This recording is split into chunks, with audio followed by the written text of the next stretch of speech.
ونصلي ونسلم على سيدنا ومولانا محمد رسوله النبي الأمين المكين الحنين الكريم الرؤوف الرحيم. أما بعد، فأعوذ بالله من الشيطان الرجيم. بسم الله الرحمن الرحيم.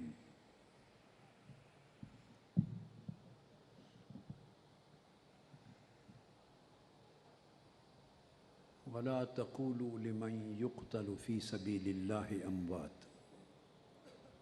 بل أحياء ولكن لا تشعرون. صدق الله مولانا العظيم.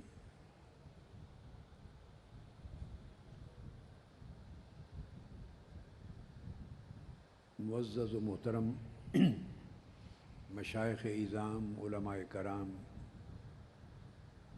خواتین و حضرات،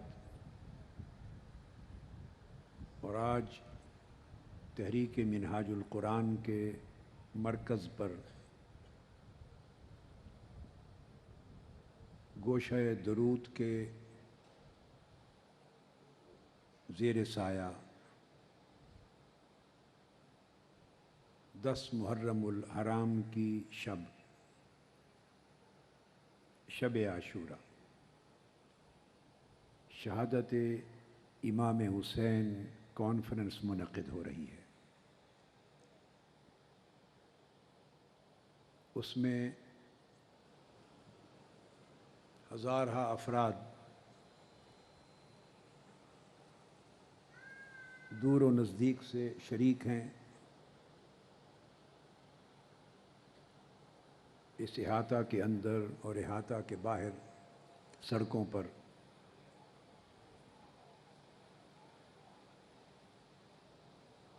اللہ رب العزت امام علی مقام سیدنا امام حسین علیہ السلام اور حضور نبی اکرم صلی اللہ تعالیٰ علیہ وآلہ وسلم کی جمیع اہل بیت اطہار کی محبت میں آپ کا جمع ہونا اور آج کی رات آپ کی شہادت کا ذکر سننا قبول فرمائے اور اس کی جملہ برکتوں سے اور سعادتوں سے ہم سب کو بہرایاب فرمائے. بہت سے علماء کرام نے مجھ سے قبل خطابات کیے ہیں. ان کا تشریف لانا بھی باعث مبارک ہے اور ان کو خوش آمدید بھی کہتا ہوں، اور اہتمام کرنے والوں اور دعوت دینے والوں کو بھی ہدیہ تبریک دیتا ہوں.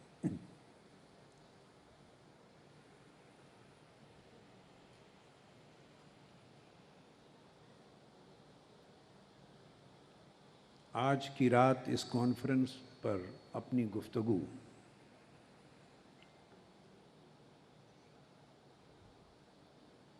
تو میں انشاءاللہ تعالی شہادت امام حسین احادیث نبوی کی روشنی میں، احادیث صحیحہ، اس کی روشنی میں گفتگو کروں گا، مگر ابتدا شہادت امام حسین کے پیغام سے کرنا چاہتا ہوں. واقعہ کربلا کا پیغام کیا ہے؟ امام علی مقام کی شہادت کا فلسفہ کیا ہے؟ اس نے عالم اسلام کو اور عالم انسانیت کو کیا دیا ہے؟ کیا فکر عطا کیا ہے؟ کیا سوچ عطا کی ہے؟ اس سے اپنی گفتگو کا آغاز کرنا چاہتا ہوں. یہ بات ذہن نشین کر لیں کہ واقعہ کربلا اور خانوادہ رسول کی مقدس ہستیوں کی شہادت اور سیدنا امام حسین علیہ السلام کی شہادت، یہ جو پورا واقعہ ہے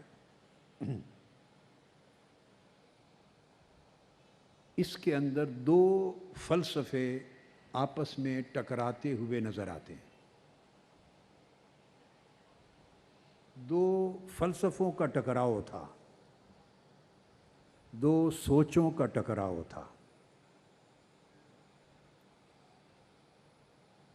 وہ سوچیں کیا تھیں، وہ فلسفے کیا تھے، وہ دو فکر کیا تھے، انہیں سمجھنے کی ضرورت ہے تاکہ واقعہ نہ رہے، ایک ابدی حقیقت کے طور پہ سمجھ میں آ جائے۔ حسین حسینیت کا روپ دھار چکے ہیں، اسی طرح یزید یزیدیت کا روپ دھار چکا ہے۔ واقعہ کربلا میں جن دو سوچوں کا ٹکراؤ تھا وہ یہ تھی کہ ایک سوچ یہ تھی، اور وہ یزیدیت کے روپ میں آج بھی ایگزسٹ کرتی ہے، وہ سوچ یہ تھی کہ طاقت ہی حق ہے۔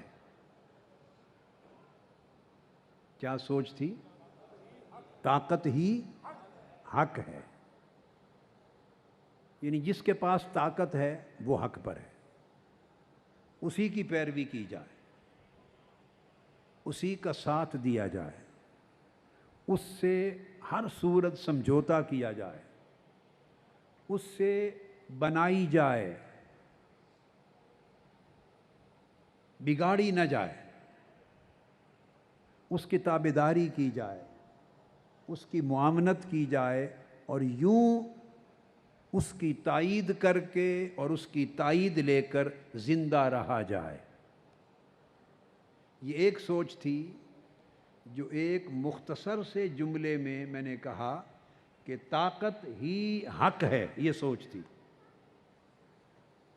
اس کے ساتھ امام حسین کی سوچ کا ٹکراؤ تھا، اور ان کی سوچ تھی کہ طاقت ہی حق نہیں ہے بلکہ حق ہی طاقت ہے۔ آپ نے دیکھا جملہ ایک ہی ہے، صرف لفظ تھوڑے آگے پیچھے ہو گئے۔ یزید جس سوچ کا نام تھا وہ تھی کہ طاقت ہی حق ہے، اور حسین جس سوچ کا نام ہے وہ ہے کہ حق کی طاقت ہے، یعنی طاقت کی پرستش نہ کی جائے، طاقت کا ساتھ نہ دیا جائے، حق کا ساتھ دیا جائے۔ حق کا ساتھ دیتے ہوئے اگر طاقت آپ کو کچل بھی دے تو آپ پھر بھی زندہ جاوید ہیں، آپ پھر بھی زندہ و تابندہ ہیں۔ ان دو فلسفوں کے ٹکراؤ نے یہ بات امت مسلمہ کو اور عالم انسانیت کو سمجھائی کہ واقعہ کربلا کے نتیجے میں حسین شہید ہو گئے اور یزید نے اپنا تخت بچا لیا، حالانکہ ابھی کوئی مسلح جنگ نہیں تھی، کوئی بغاوت کی صورت ابھی نہیں پیدا ہوئی تھی۔ یہ تو پرامن قافلہ تھا جو سوئے کوفہ رواں تھا، اور صرف خاندان کے لوگ تھے، تو یہ جنگ کی تیاری تو نہیں ہوتی۔ مگر واقعہ کربلا کے نتیجے میں امام حسین اور خانوادہ رسول یہ سب شہید ہو گئے، یزید کا تخت بچ گیا۔ لیکن فلسفہ کربلا کا یہ ہے کہ حسین شہید ہو کر بھی زندہ ہو گئے اور یزید تخت بچا کر بھی مردہ ہو گیا۔ حسین نیزے کی نوک پہ چڑھ کے بھی جیت گئے، حسین تخت پہ براجمان ہو کر بھی ہار گیا۔ یعنی جیت اور ہار کا مفہوم بدل دیا حسین نے، ہار اور جیت کا مفہوم بدل دیا۔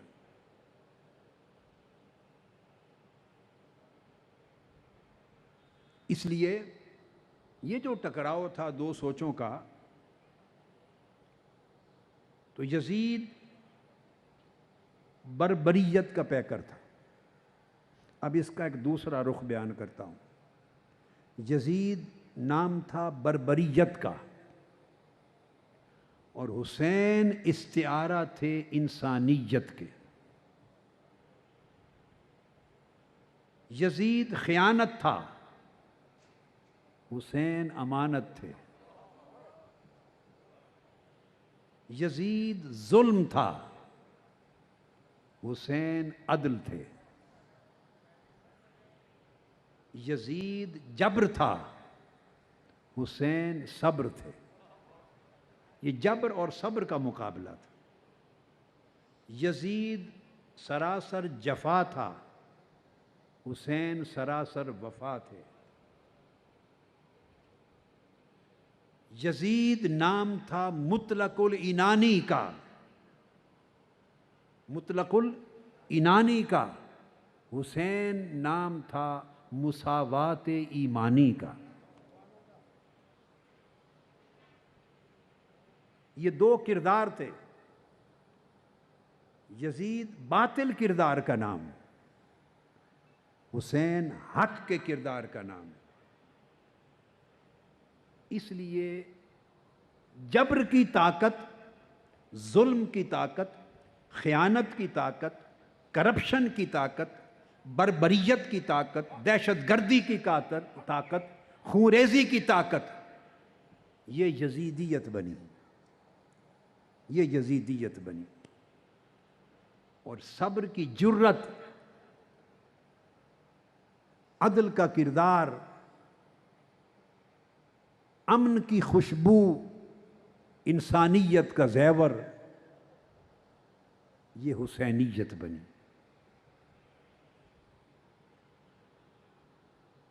یزید سراسر بے حیائی اور لوٹ مار کا نام تھا، سراسر بے حیائی اور لوٹ مار کا نام تھا۔ حسین سراسر تقوی اور ایثار کا نام تھا۔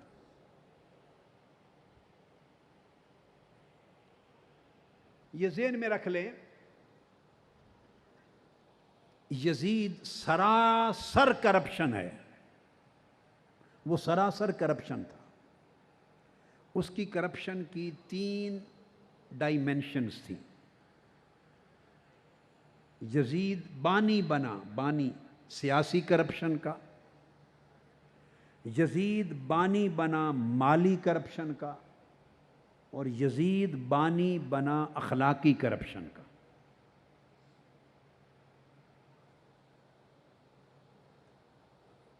سیاسی کرپشن جس کی بنیاد رکھی اسلام کی تاریخ میں انحراف کرتے ہوئے، سیاسی کرپشن اس کی یہ تھی کہ اس نے نظام خلافت کی قدروں کو پامال کر دیا۔ خلافت راشدہ یہ سیرت مصطفیٰ کا عملی نظام تھا۔ اگر آپ سیرت مصطفیٰ کی، سنت مصطفیٰ کی، تعلیمات مصطفیٰ کی، حتیٰ کہ قرآن و سنت کو اگر ایک عملی نظام کی شکل میں دیکھنا چاہیں تو خلافت راشدہ تھی۔ یزید نے اس خلافت راشدہ کی قدروں کو پامال کیا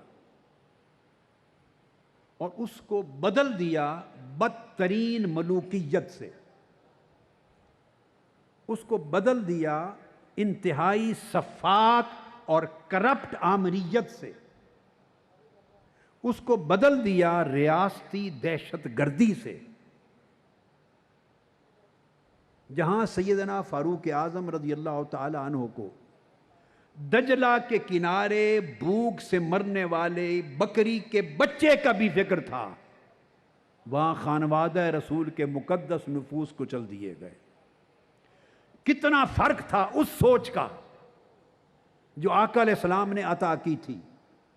امام حسین علیہ السلام اس سوچ کے امین تھے، اس سوچ کے وارث تھے، ان قدروں کے محافظ تھے، ان کو سٹرینگدن کرنا چاہتے تھے، انہیں ری انفورس کرنا چاہتے تھے، ان کو تمکن دینا چاہتے تھے، اور اس پر مبنی امت کا مستقبل سنوارنا چاہتے تھے، استوار کرنا چاہتے تھے۔ یزید نے خلافت راشدہ کی اور نظام رسالت کی تمام قدروں کو پامال کر کے بدترین کرپٹ اور سفاک آمریت کے نظام کو رائج کیا۔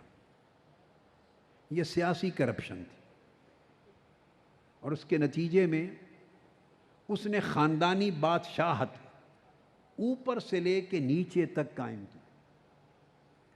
یہ میں آگے چونکہ اس پیغام کے بعد صحیح بخاری کو شروع کروں گا، تو میں احادیث صحیحہ سے اور جو اس کے شارحین ہیں جلیل القدر ائمہ حافظ ابن حجر اسقلانی اور علامہ عینی اور امام قسطلانی جیسے بڑے بڑے جلیل القدر ائمہ حدیث، ان کے حوالوں سے بتاؤں گا کہ اس کا وتیرہ یہ تھا کہ جتنے بزرگ با کردار پختہ اچھی سیرت والے عمر رسیدہ تجربہ کار دیانتدار ایماندار افراد جن جن مناصب پر فائز تھے ان سب کو ہٹا دیا اس نے، اور اپنے خاندان کے لونڈوں کو، یہ جو لفظ یوز کر رہا ہوں یہ صحیح بخاری میں آیا ہے، صاف ظاہر ہے یہ لفظ تو اردو کا ہے نا، انڈیا میں ایجاد ہوا ہے یہ لفظ، تو یہ ترجمہ ہے عربی کے ان الفاظ کا جو صحیح بخاری میں حضور علیہ الصلوۃ والسلام نے بیان فرمائے۔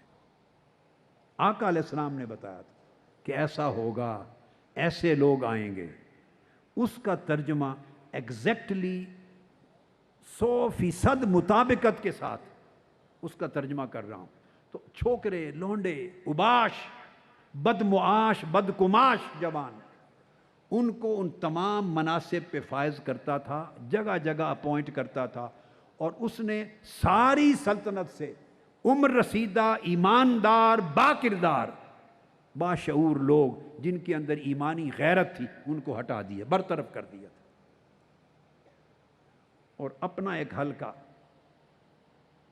ہر جگہ، یہ خاندانی بادشاہت اور کرپٹ بادشاہت اور سفاک بادشاہت اس کی بنیاد رکھی اس نے، یعنی کلچر بدل دیا اس سیاست کا جو آقا علیہ الصلوۃ والسلام نے امت کو عطا کی، اپنی سنت کی صورت میں اور ریاست مدینہ کی صورت میں اور خلافت راشدہ کی صورت میں، یہ فرماتے ہوئے کہ علیکم بسنتی و سنت الخلفاء الراشدین المہدیین، اس کو بدل کر اس نے بدترین خاندانی کرپٹ بادشاہت اور ملوکیت اور آمریت کی بنیاد رکھی۔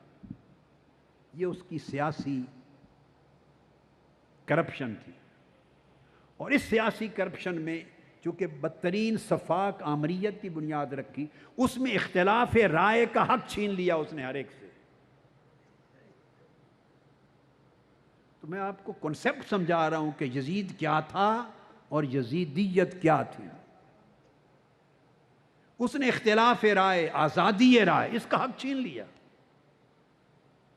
ایک جمہوری طریقہ ہے معاشروں میں احتجاج کرنا، اس نے احتجاج کرنے کا حق چھین لیا، حتیٰ کہ واقعہ کربلا کے بعد، شہادت امام حسین علیہ السلام کے بعد اہل مدینہ نے احتجاج کیا۔ آپ کی شہادت کے بعد یزید نے افواج بھیج کر مدینہ طیبہ کو تاخت و تاراج کر دیا،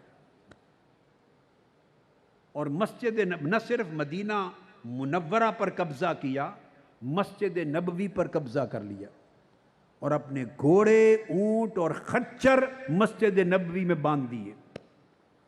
3 دن تک مسجد نبوی میں اذان جماعت اور نماز معطل ہو گئی۔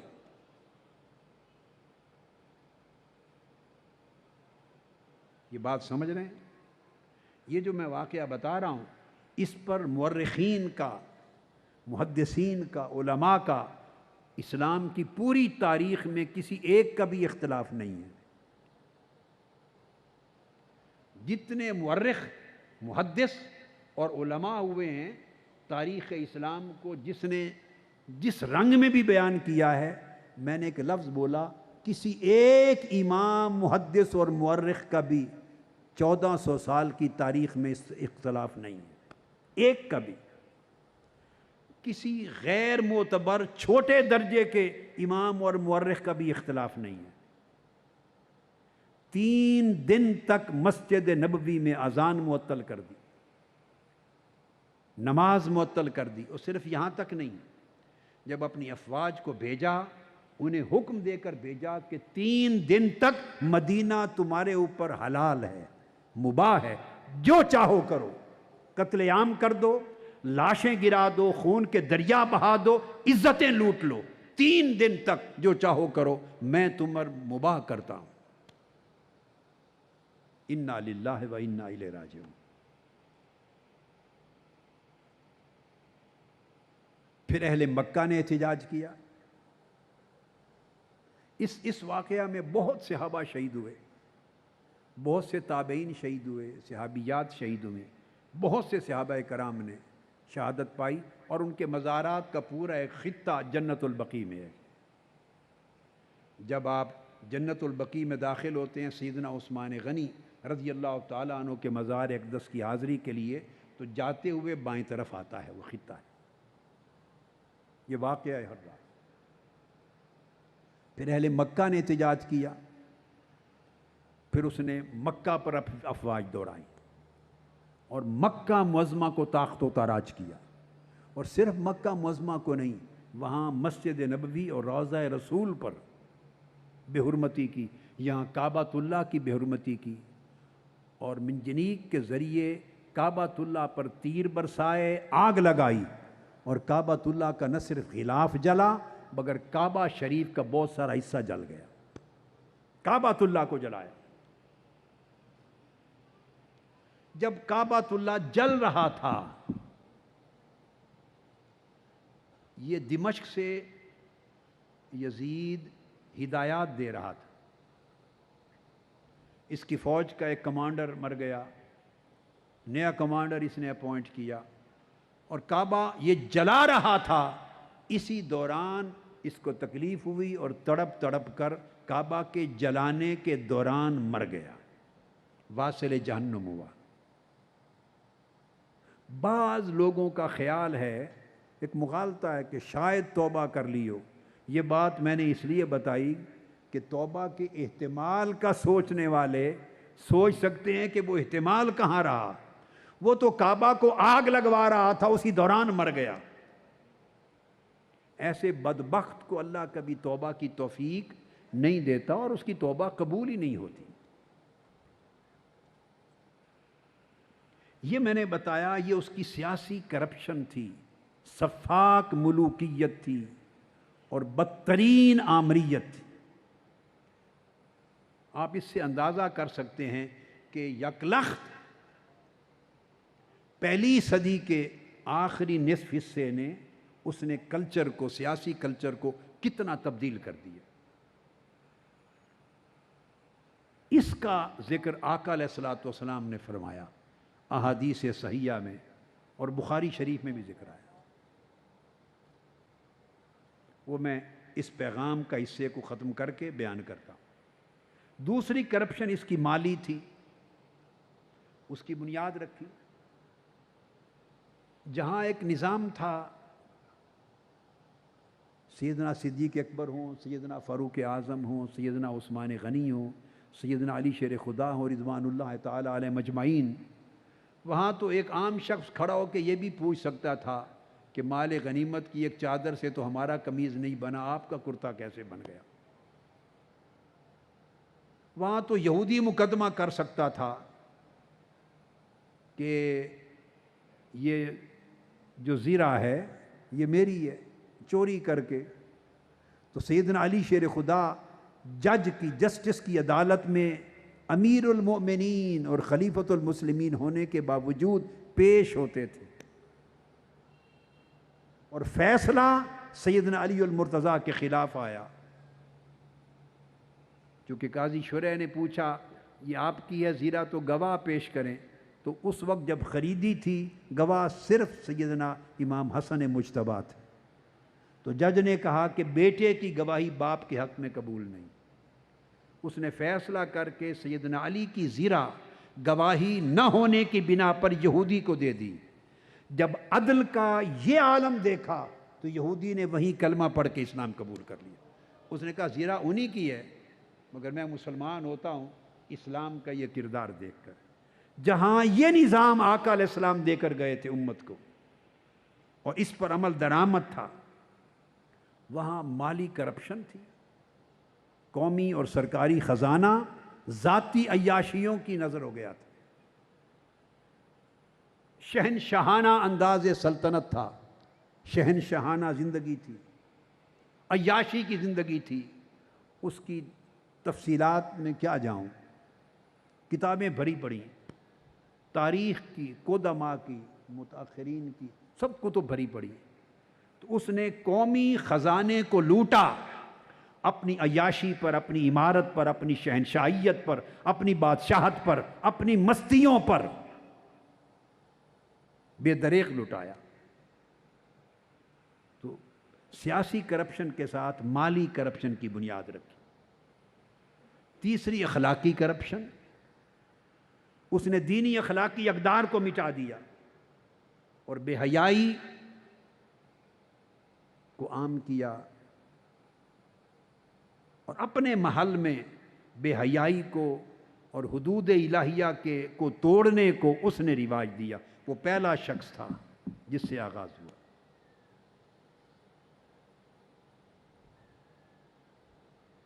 بدکاری کو رواج دیا، بے حیائی کو رواج دیا، اسلامی قدروں کو، اسلامی حیا کو، اسلامی شرم کو، حلال و حرام کو پامال کیا اس نے.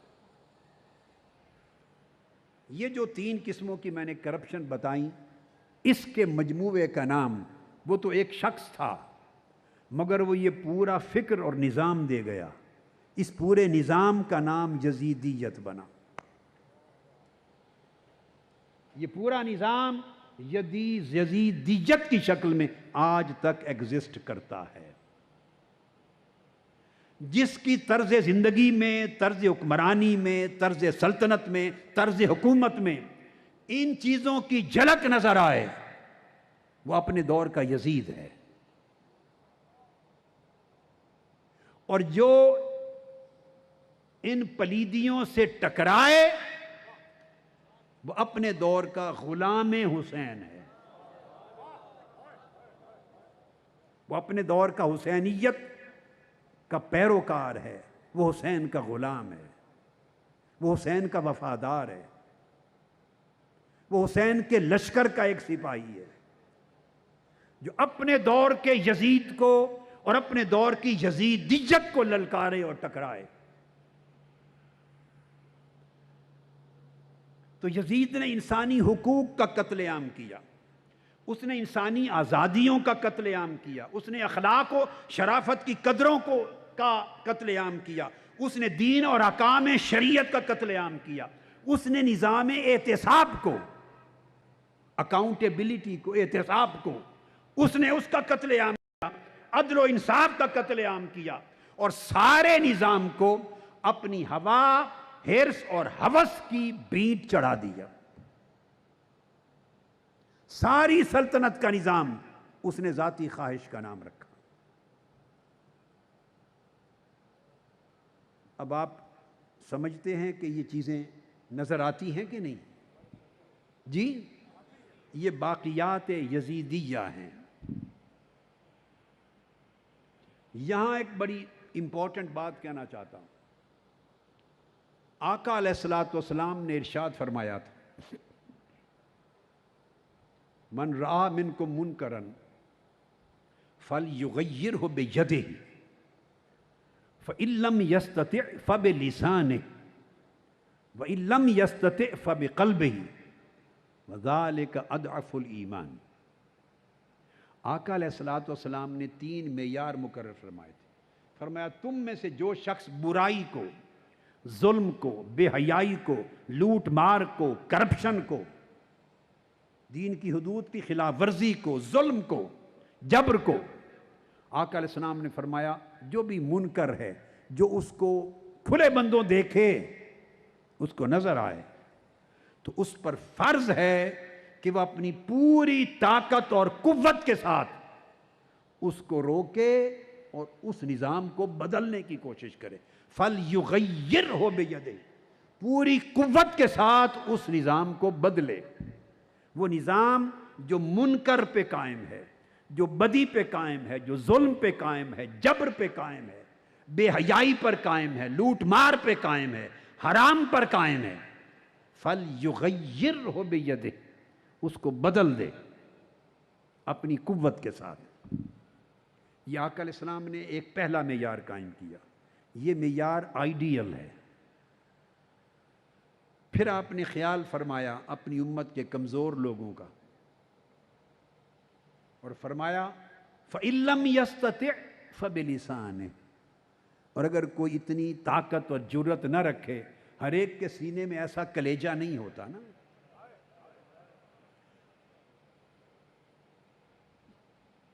شعروں میں ٹکرانے کی بات کرنا بڑا آسان ہوتا ہے، شاعری میں، تقریر میں ٹکرانا بھی بڑا آسان ہوتا ہے، مگر میدان میں اتر کے ٹکرانا اور اپنی جانیں دے دینا یہ مشکل ہوتا ہے۔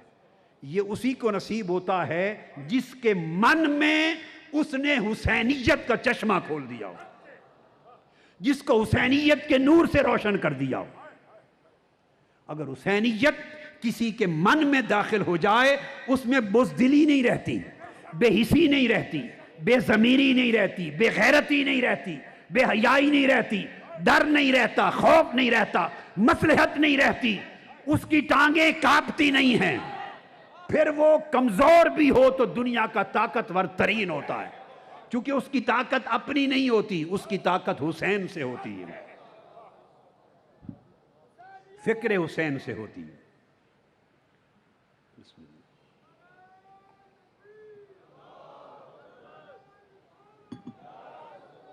سو آقا علیہ السلام نے جانتے ہوئے کہ ہر کوئی ٹکرا نہیں سکتا، کمزور بھی ہوتے ہیں، چھوٹے کلیجے والے لوگ بھی ہیں، تو ان کا دھیان فرما لیا کہ بہت بڑی اکثریتی امت سے نہ نکل جائے، ان کا بھی خیال رکھا۔ فرمایا فَبِلِسَانِهِ، اگر کوئی ٹکرانے کی جرت اور ہمت نہ رکھے تو زبان سے للکارے، یا ٹکرائے یا للکارے، 2 پیمانے دیے۔ پھر زبان سے اس کی مذمت کرے، کھل کر اس کا ساتھ نہ دے۔ آقا علیہ السلام نے رعایت فرمائی ان بہت کثیر تعداد میں ہر زمانے کی اپنی امت کے افراد کی جو ٹکرانے کا کلیجہ نہیں رکھتے، ان کا خیال کیا۔ پھر تیسرا درجہ اور تیسرا پیمانہ دیا، فرمایا آقا علیہ السلام نے کہ اس سے بھی کمزور دل کے لوگ ہوں گے، مفاد زیادہ طاقتور ہوگا ان کی زندگی میں،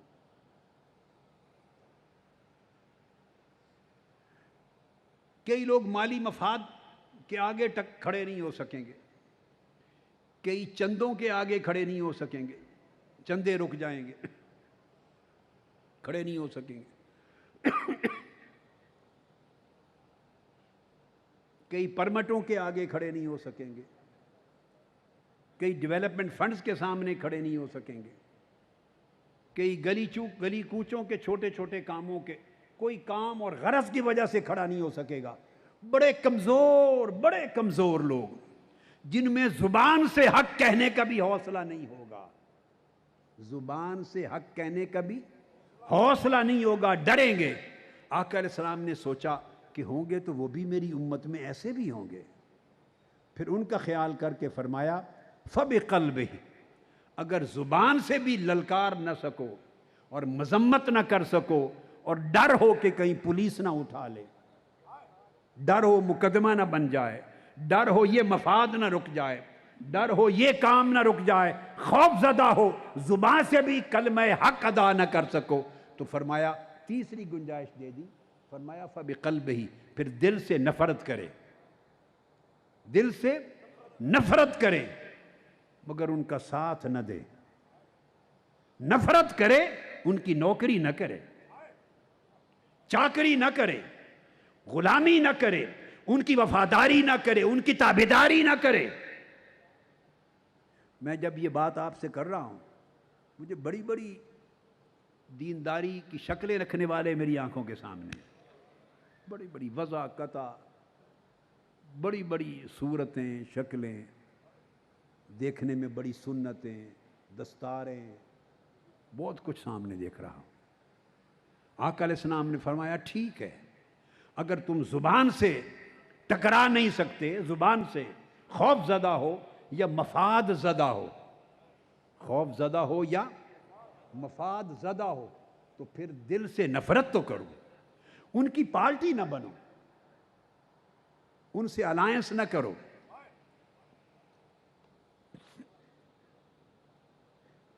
ان کا ساتھ نہ دو، دل سے نفرت کرو۔ اور دل سے نفرت کرنے کے لیے فرمایا وَذَلِكَ أَضْعَفُ الْإِيمَانِ، یہ ایمان کا کمزور ترین درجہ ہے، ایمان کا کمزور ترین درجہ ہے۔ تو آقا علیہ السلام نے اس کو کمزور ترین درجہ قرار دیا مگر سٹل ایمان کے اندر رکھا، ایمان سے خارج نہیں کیا، فرمایا یہ باٹم لائن ہے، کمزور ترین درجہ ہے۔ اس سے آگے سٹیپ کیا ہے؟ چوتھا سٹیپ ہے ان کے ساتھ مل جانا، وہ ایمان سے خارج ہونے والا عمل ہے، یعنی بدی کا ساتھ دینا، ظلم کا ساتھ دینا، جبر کا ساتھ دینا، وہ اضعف الایمان سے بھی نیچے ہے۔ اب میری سمجھ میں نہیں کہ کمزور ترین ایمان کے بعد پھر کون سی حالت ہے ایمان کی کہ جس کو داخل ایمان سمجھیں گے۔ شرعی، اعتقادی، اصولی، فنی بحث سے قطع نظر عملی ایمان، کیا عملی ایمان کی شکل میری سمجھ میں نہیں آتی کہ اضعف الایمان کے بعد، باٹم لائن کے بعد تو مائنس شروع ہو جاتا ہے نا، باٹم لائن تو زیرو پر آ گئے، 10 سے نیچے گرے، 10، 9، 8، 7، 6، 5، 4، 3، 2، 1، اس کے بعد زیرو آ گیا، اضعف الایمان، تو اس سے نیچے جائیں گے تو مائنس شروع ہو جاتا ہے۔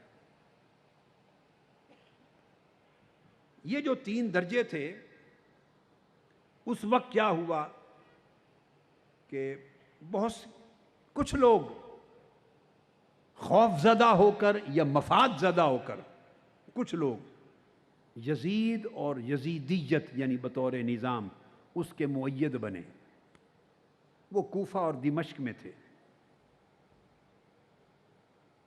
مفاد کے لیے یا خوف زدہ ہو کر اس کے ساتھ ہوئے، یہ طبقہ بھی تھا۔ باقی بھاری اکثریت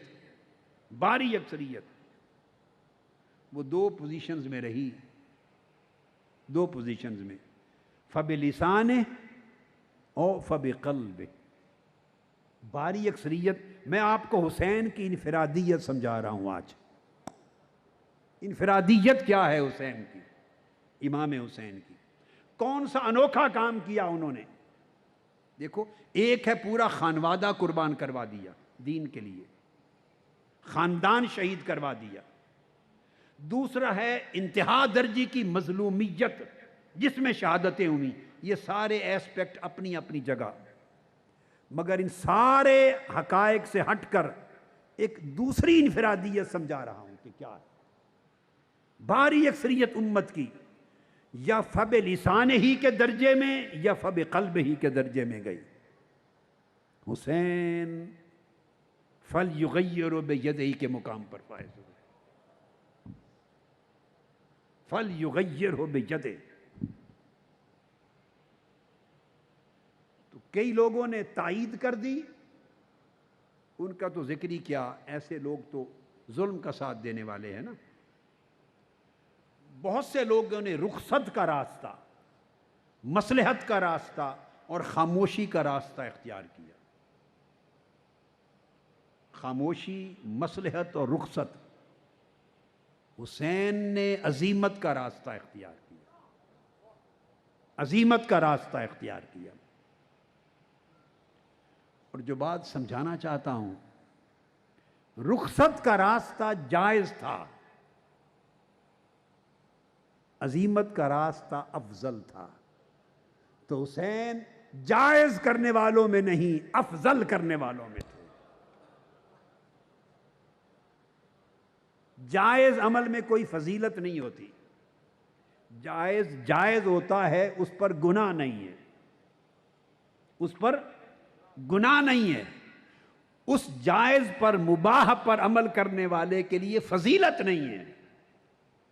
ساری فضیلتیں حسین سمیٹ گئے۔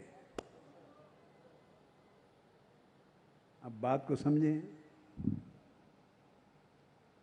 رخصت اور خاموشی کی ان حالات میں قرآن مجید نے بھی اضطرار کی حالت میں اجازت دی ہے۔ فَمَنِ اضْطُرَّ غَيْرَ بَاغٍ وَلَا عَادٍ فَلَا إِثْمَ عَلَيْهِ، یہ اضطرار کی حالت میں اجازت ہوتی ہے۔ حسین صاحب اجازت نہیں، صاحب فضیلت ہوئے۔ اجازت کا طریق بہت سو نے اپنایا، مگر فضیلت کا طریق حسین کے حصے میں آیا۔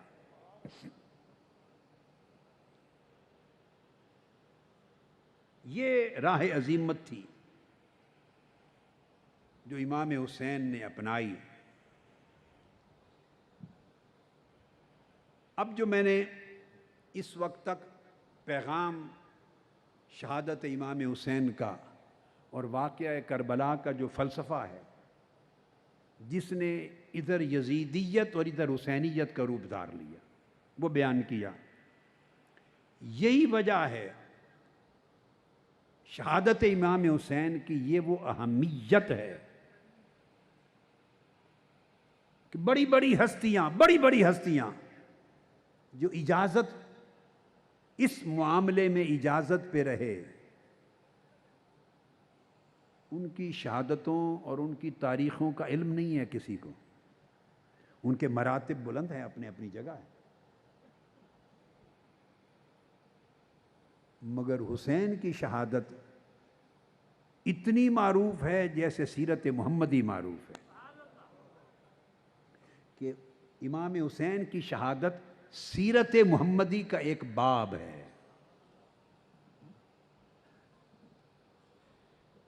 اور اس کی وجہ یہ، اور یہ ذکر قیامت تک مٹ نہیں سکتا، اس کی نشاندہی آقا علیہ الصلوۃ والسلام نے خود فرمائی تھی۔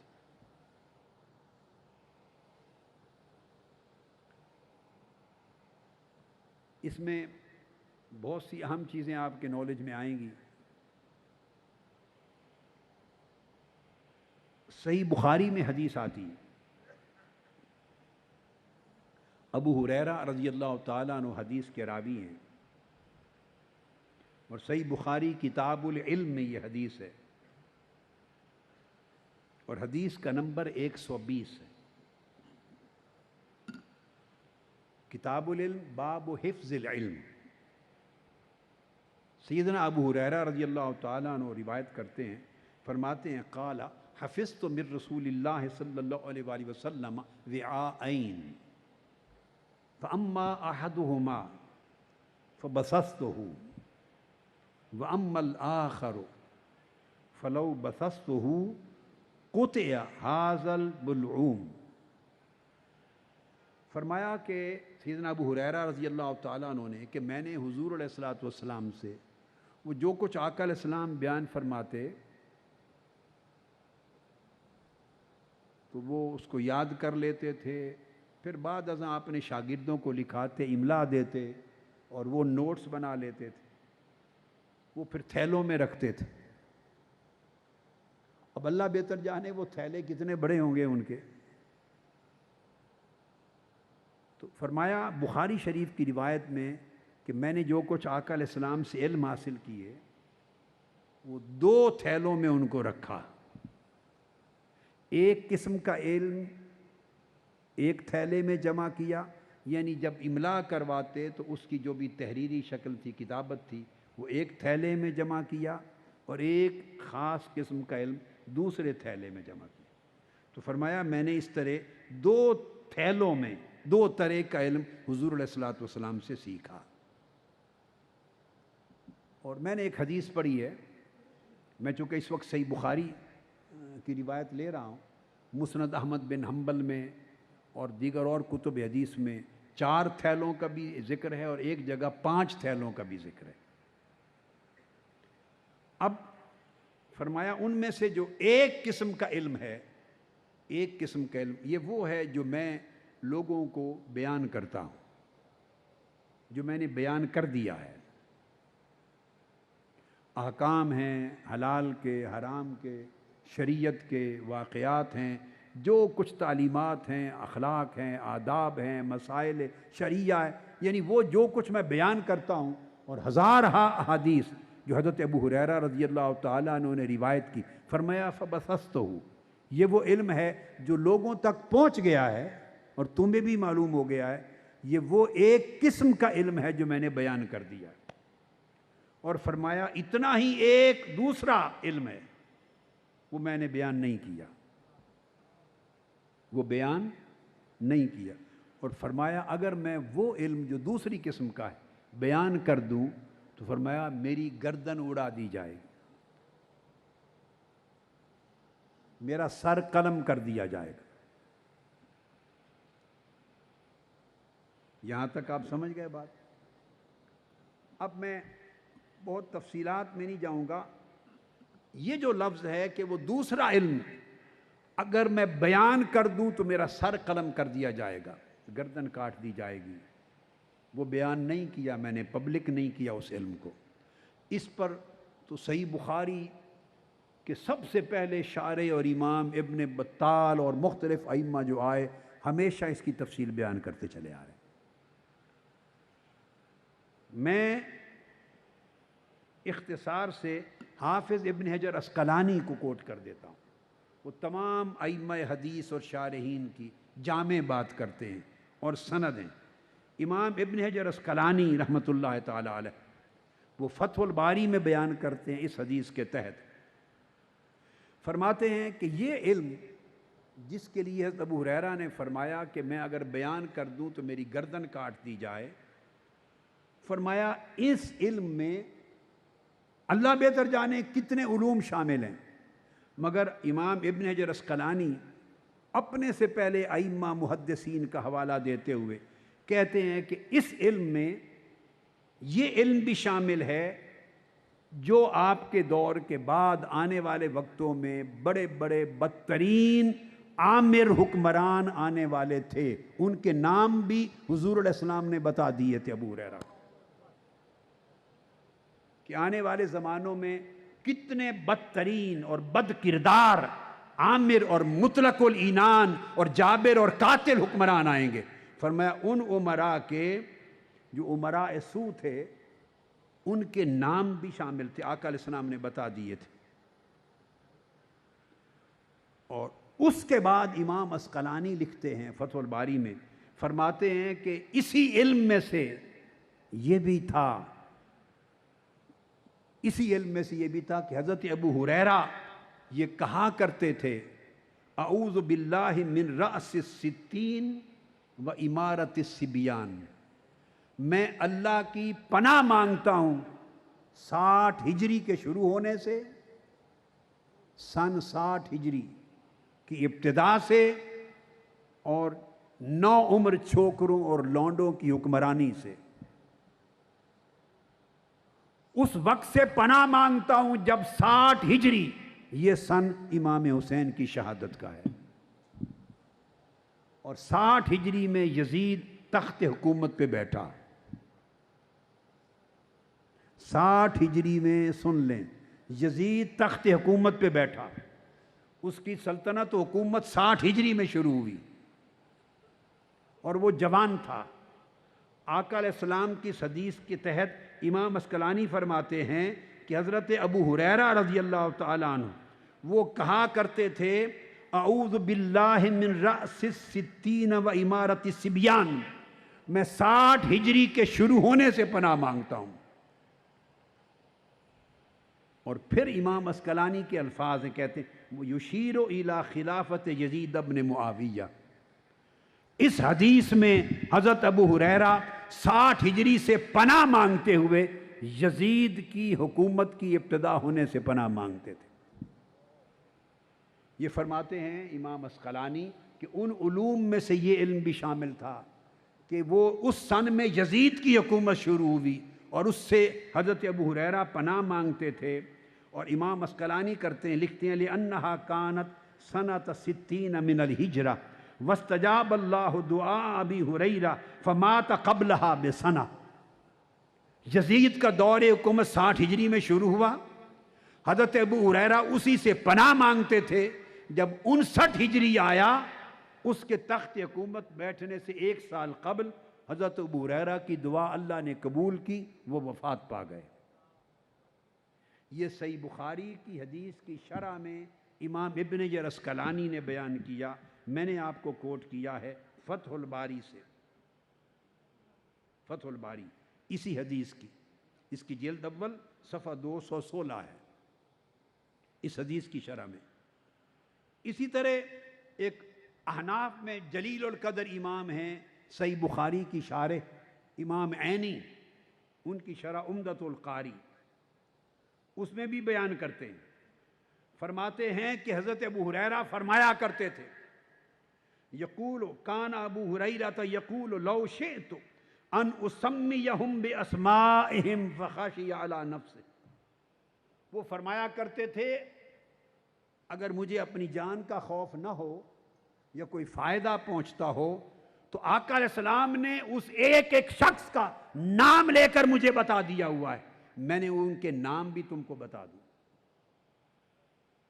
یہ علامہ عینی نے شرح عمدۃ القاری میں اس کو بیان کیا۔ اور پھر آپ نے فرمایا کہ امراء جور، جو ظالم اور جابر حکمران آنے والے تھے، ان کے احوال اور ان کی مذمت کی تفصیلات آقا علیہ السلام نے انہیں بتائی تھی، اور اسی کا اشارہ ابو ہریرہ زندگی میں کیا کرتے تھے۔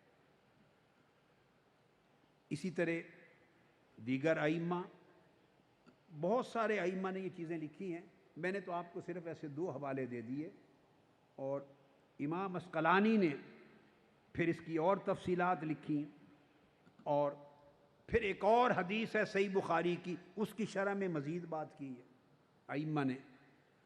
صحیح بخاری کی ایک اور حدیث ہے، اور یہ حدیث نمبر 6649 صحیح بخاری کتاب الفتن، حضرت عمرو بن سعید رضی اللہ تعالیٰ عنہ روایت کرتے ہیں، اور امام بخاری نے اس کو روایت کیا۔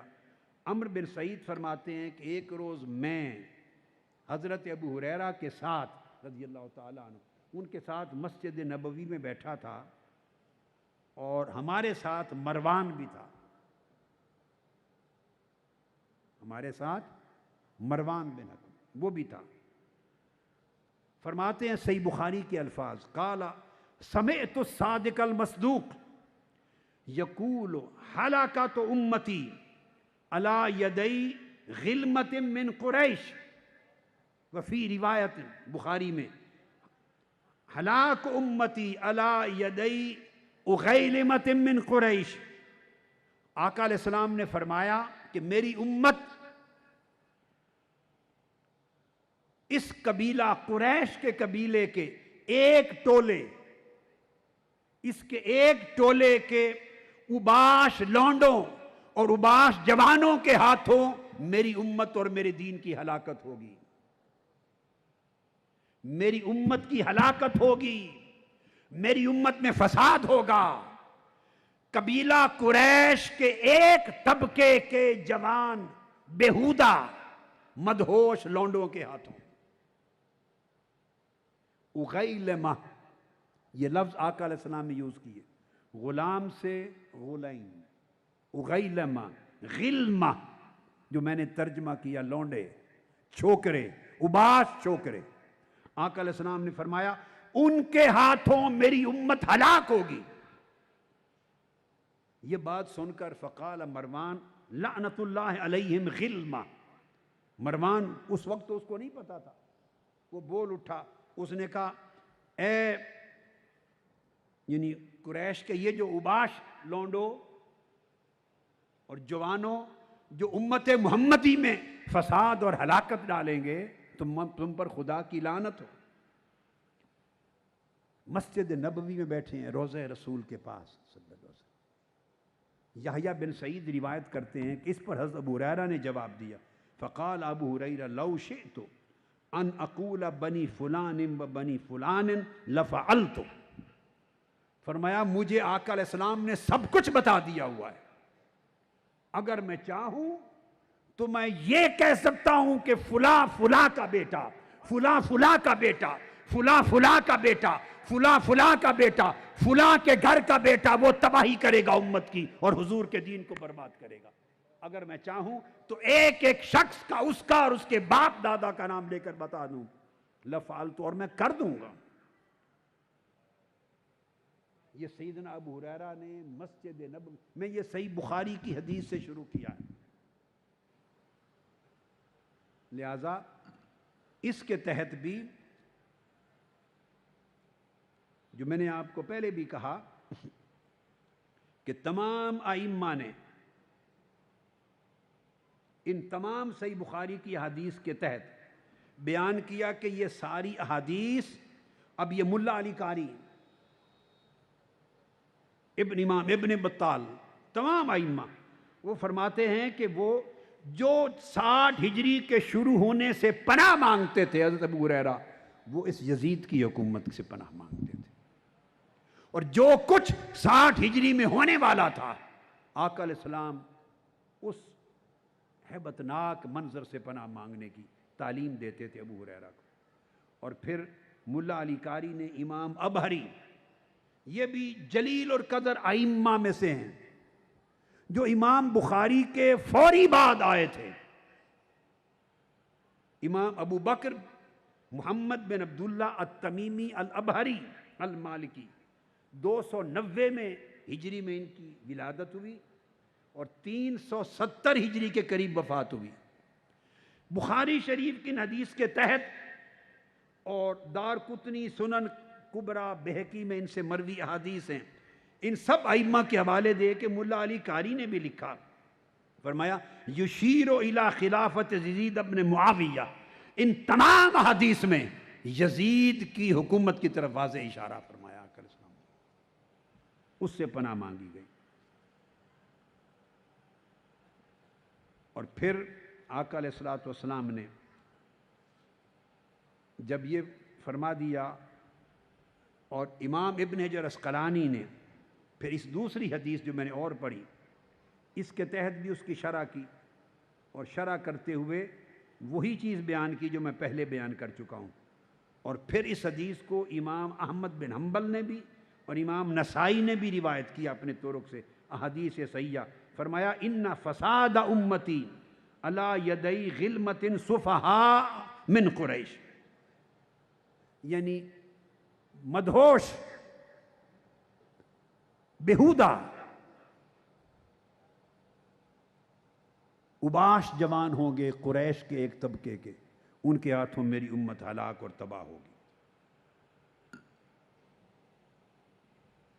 یہ ارشاد فرمایا. پھر امام ابن ابی شیبہ، یہ شیخ ہے امام مسلم کے، انہوں نے روایت کیا. امام ابن ابی شیبہ روایت کرتے ہیں، اور اس کو حافظ ابن حجر عسقلانی نے پھر فتح الباری میں لکھا. فرماتے ہیں کہ ان ابا ہریرہ کان یمشی فی السوق ویقول لا تدرکنی سنۃ 60 ولا امارۃ صبیان. وہ فرماتے ہیں کہ مدینہ پاک کے بازاروں میں حضرت ابو ہریرہ رضی اللہ تعالیٰ عنہ بازاروں میں چلتے تھے اور بآواز بلند بازاروں میں کہتے تھے اے اللہ مجھے 60 ہجری کے شروع ہونے سے پہلے اٹھا دینا، 60 ہجری میری زندگی میں نہ آئے، مجھے اس سے پہلے موت دے دینا. مدینہ پاک کے بازاروں میں چلتے تھے.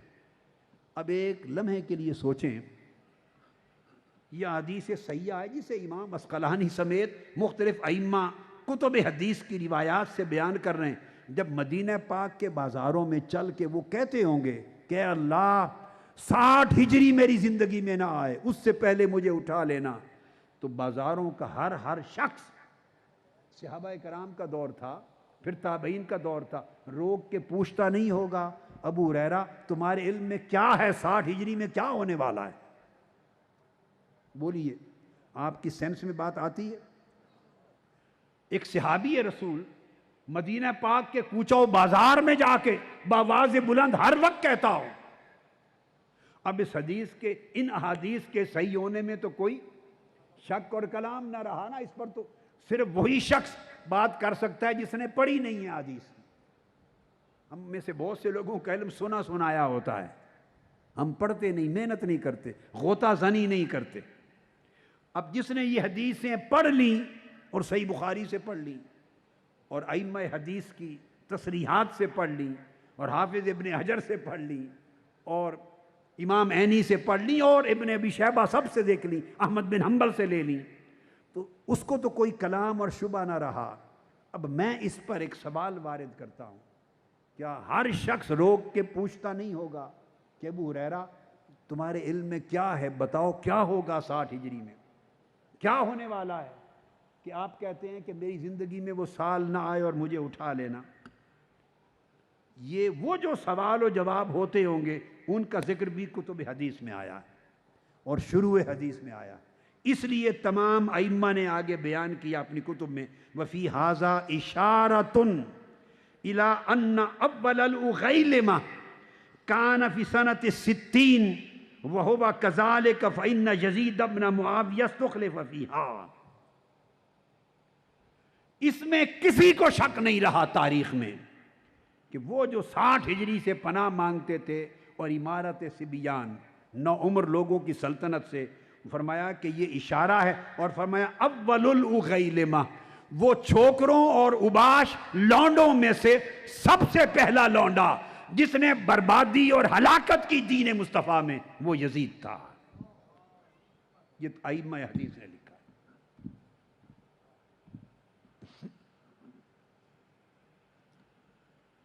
اس کے بعد پھر امام ابن حجر عسقلانی فتح الباری کی 13ویں جلد میں اور صفحہ 10 پہ پھر لکھتے ہیں وَأَنَّ أَوَّلَهُمْ يَزِيدُ كَمَا دَلَّ عَلَيْهِ قَوْلُ أَبِي هُرَيْرَةَ، سب سے پہلا لونڈا اور چھوکرا، بدمعاش اور بدکماش، جس نے دین مصطفی کی جڑیں کاٹی اور حضور کی امت کو ہلاک کیا، وہ یزید تھا۔ اور جو میں نے آپ کو اپنی ابتدائیہ میں بیان کیا کہ وہ سینئرز کو، بزرگوں کو ہٹا کر اپنے خاندان کے ساری خاندانی بادشاہت اور اسی قسم کے چھوکرے اور اوباش غنڈے ان کو متعین کر دیتا تھا، گورنر لگا دیتا، کمشنر لگا دیتا، ڈی سی لگا دیتا۔ اس زمانے ڈی سی کمشنر کے الفاظ نہیں تھے، میں آپ کو سمجھا رہا ہوں، شہروں کا سربراہ، ضلعوں کا سربراہ، صوبوں کا سربراہ وہ لگاتا تھا ہر جگہ۔ تو امام عسقلانی نے لکھا فَإِنَّ يَزِيدَ كَانَ غَالِبًا يَنْتَزِعُ الشُّيُوخَ مِنْ إِمَارَةِ الْبُلْدَانِ الْكِبَارِ وَيُوَلِّهَا الْأَصَاغِرَ مِنْ أَقَارِبِهِ، اپنے اقارب، اپنے خاندان میں سے اپنے جیسے اوباش لونڈے جو اس کا گروہ تھا۔ جو بات میں کہہ رہا ہوں آپ کو آج سمجھ آتی ہے یا نہیں اس ساری بات کی؟ آپ ٹی وی سنتے ہیں نا روز، لوگوں کے بیانات سنتے ہیں، بڑی بڑے تذکرے سنتے ہیں، بڑی بڑی، آپ ذرا نقشہ آ رہا ہے ذہن میں؟ یعنی آدمی ہمیشہ عامر اور یزید صفت اور فرعون صفت اور قارون صفت اور یزید صفت لوگ اپنی سلطنت کے تحفظ کے لیے، اپنے مخالف کی اور حق کی آواز کچلنے کے لیے اوباش لوگوں کو، بدمعاش لوگوں کو، بد کردار لوگوں کو، بد زبان لوگوں کو، ظالم اور جابر لوگوں کو عہدے دے دیتے ہیں، ایم این اے بنا دیتے ہیں، ایم پی اے بنا دیتے ہیں، سینیٹر بناتے ہیں، وزیر بناتے ہیں، مشیر بناتے ہیں، انہیں ترجمان بناتے ہیں، اس طرح خوف و ہراس پیدا کرتے ہیں۔ یہ یزیدیت ہے۔ یہ عمل اس تاریخ میں سب سے پہلی بار یزید نے شروع کیا۔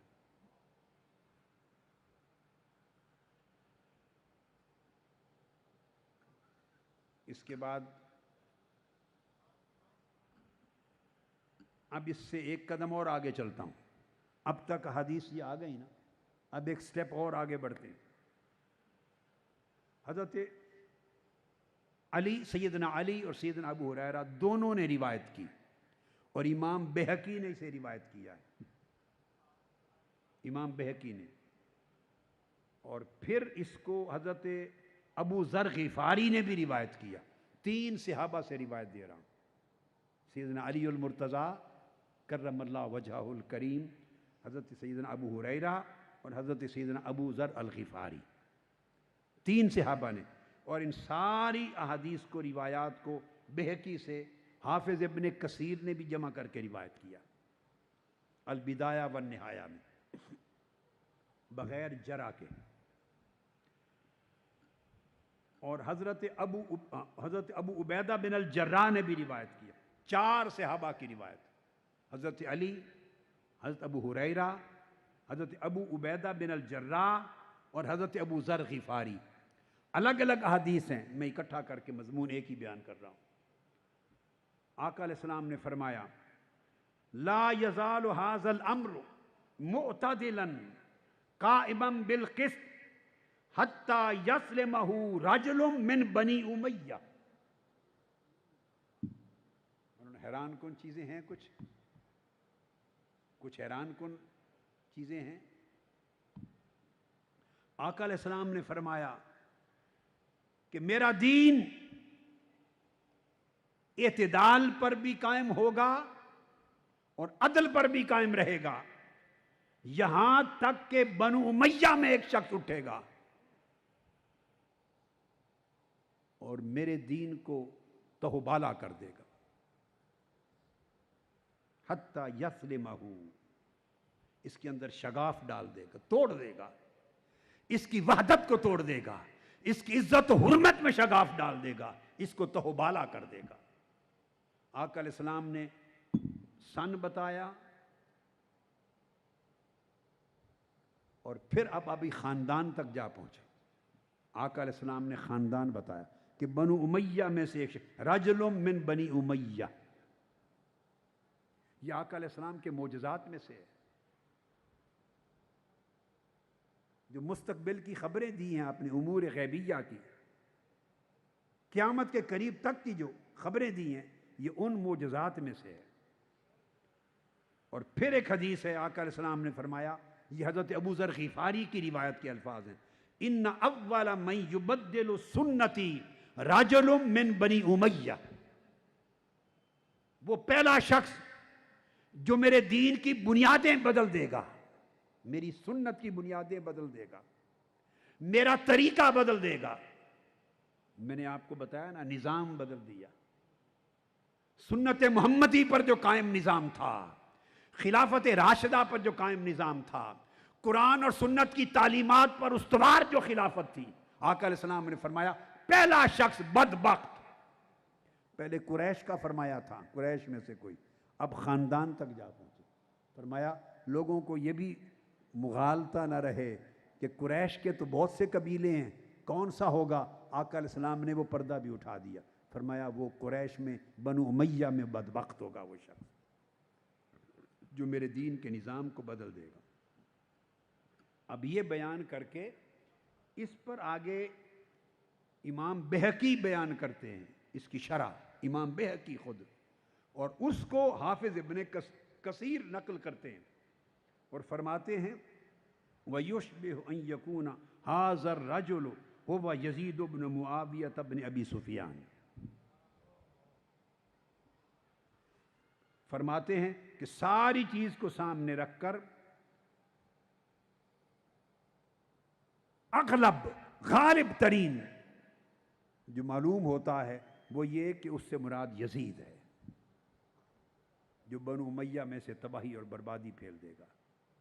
چونکہ اس سے قبل تو اس کے والد ہیں, وہ صحابی رسول ہے حضرت امیر معاویہ رضی اللہ تعالی عنہ, تو وہ تو ایسی سیئات سے پاک ہیں. اور ان کے دور کے بعد پہلا شخص جس نے سلطنت سنبھالی ہے وہ یزید.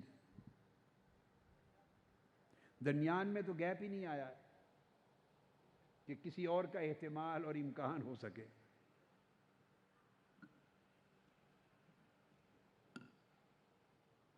پھر حضرت ابو ہریرہ رضی اللہ تعالیٰ عنہ فرماتے ہیں ایک اور بات. اب اس سے پہلے تو سیدنا ابو ہریرہ کا تھا نا کہ پناہ مانگتے تھے اور عرض کرتے تھے باری تعالیٰ مجھے اٹھا لینا 60 ہجری سے پہلے. اب حدیث دے رہا ہوں سند صحیح کے ساتھ، یہ بھی سند صحیح کے ساتھ.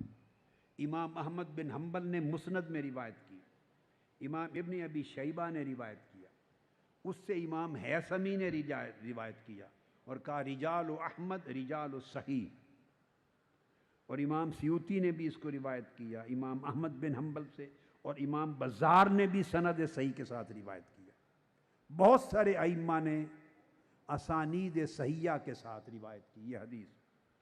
حضرت ابو ہریرہ رضی اللہ تعالیٰ عنہ روایت کرتے ہیں، اب یہ کلمات ان کے نہیں رہے.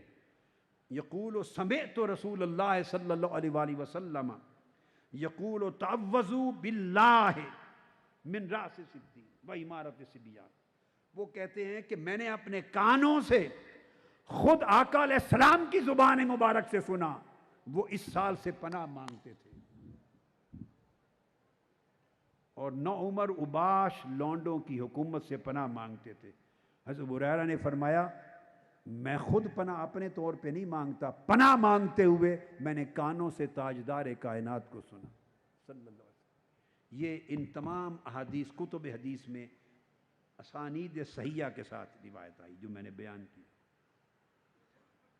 یہاں تک بات ہو گئی. اب اس سے ایک قدم اور آگے چلتے ہیں. آپ کو سن بھی معلوم ہو گیا، آپ کو قریش کا قبیلہ بھی معلوم ہو گیا، پھر قریش کے قبیلے کے بعد بنو امیہ کا بھی معلوم ہو گیا. اب تک تو بنو امیہ تک پہنچے تھے احادیث رسول میں، اور ان کی وضاحت کرتے ہوئے ائمہ حدیث نے شرح میں یزید کا نام لیا تھا. اب تک یہاں تھی. اب حدیث رسول سے چلتے ہیں آگے. آقا علیہ السلام نے بالآخر پردے سے پردہ اٹھاتے اٹھاتے اس بدبخت یزید کا نام بھی امت کو بتا دیا.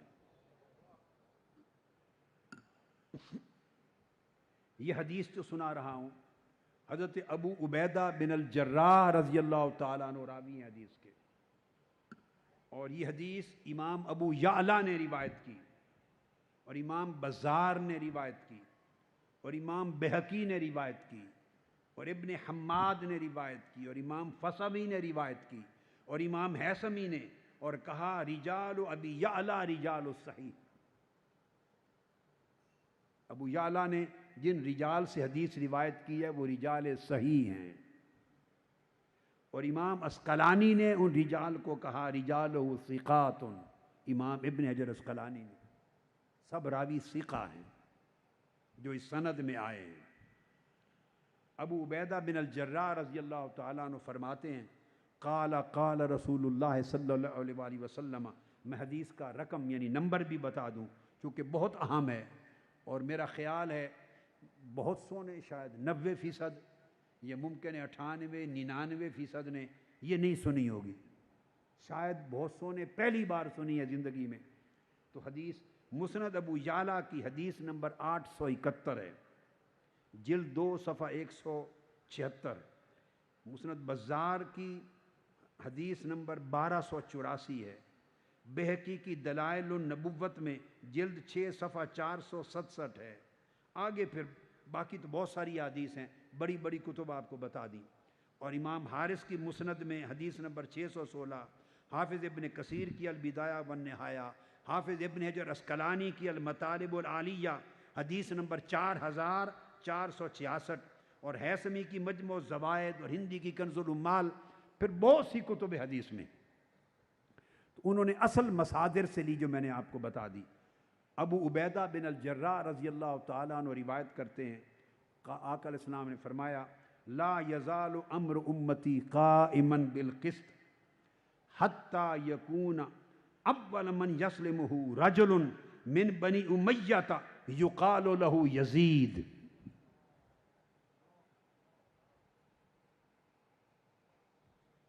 بڑے زمانے کی بات ہے، شاید آپ نے سنا ہو، علماء کرام علمی حلقوں سے تعلق رکھتے ہیں، شاید انہوں نے سنا ہو، آپ میں سے بعض لوگوں نے.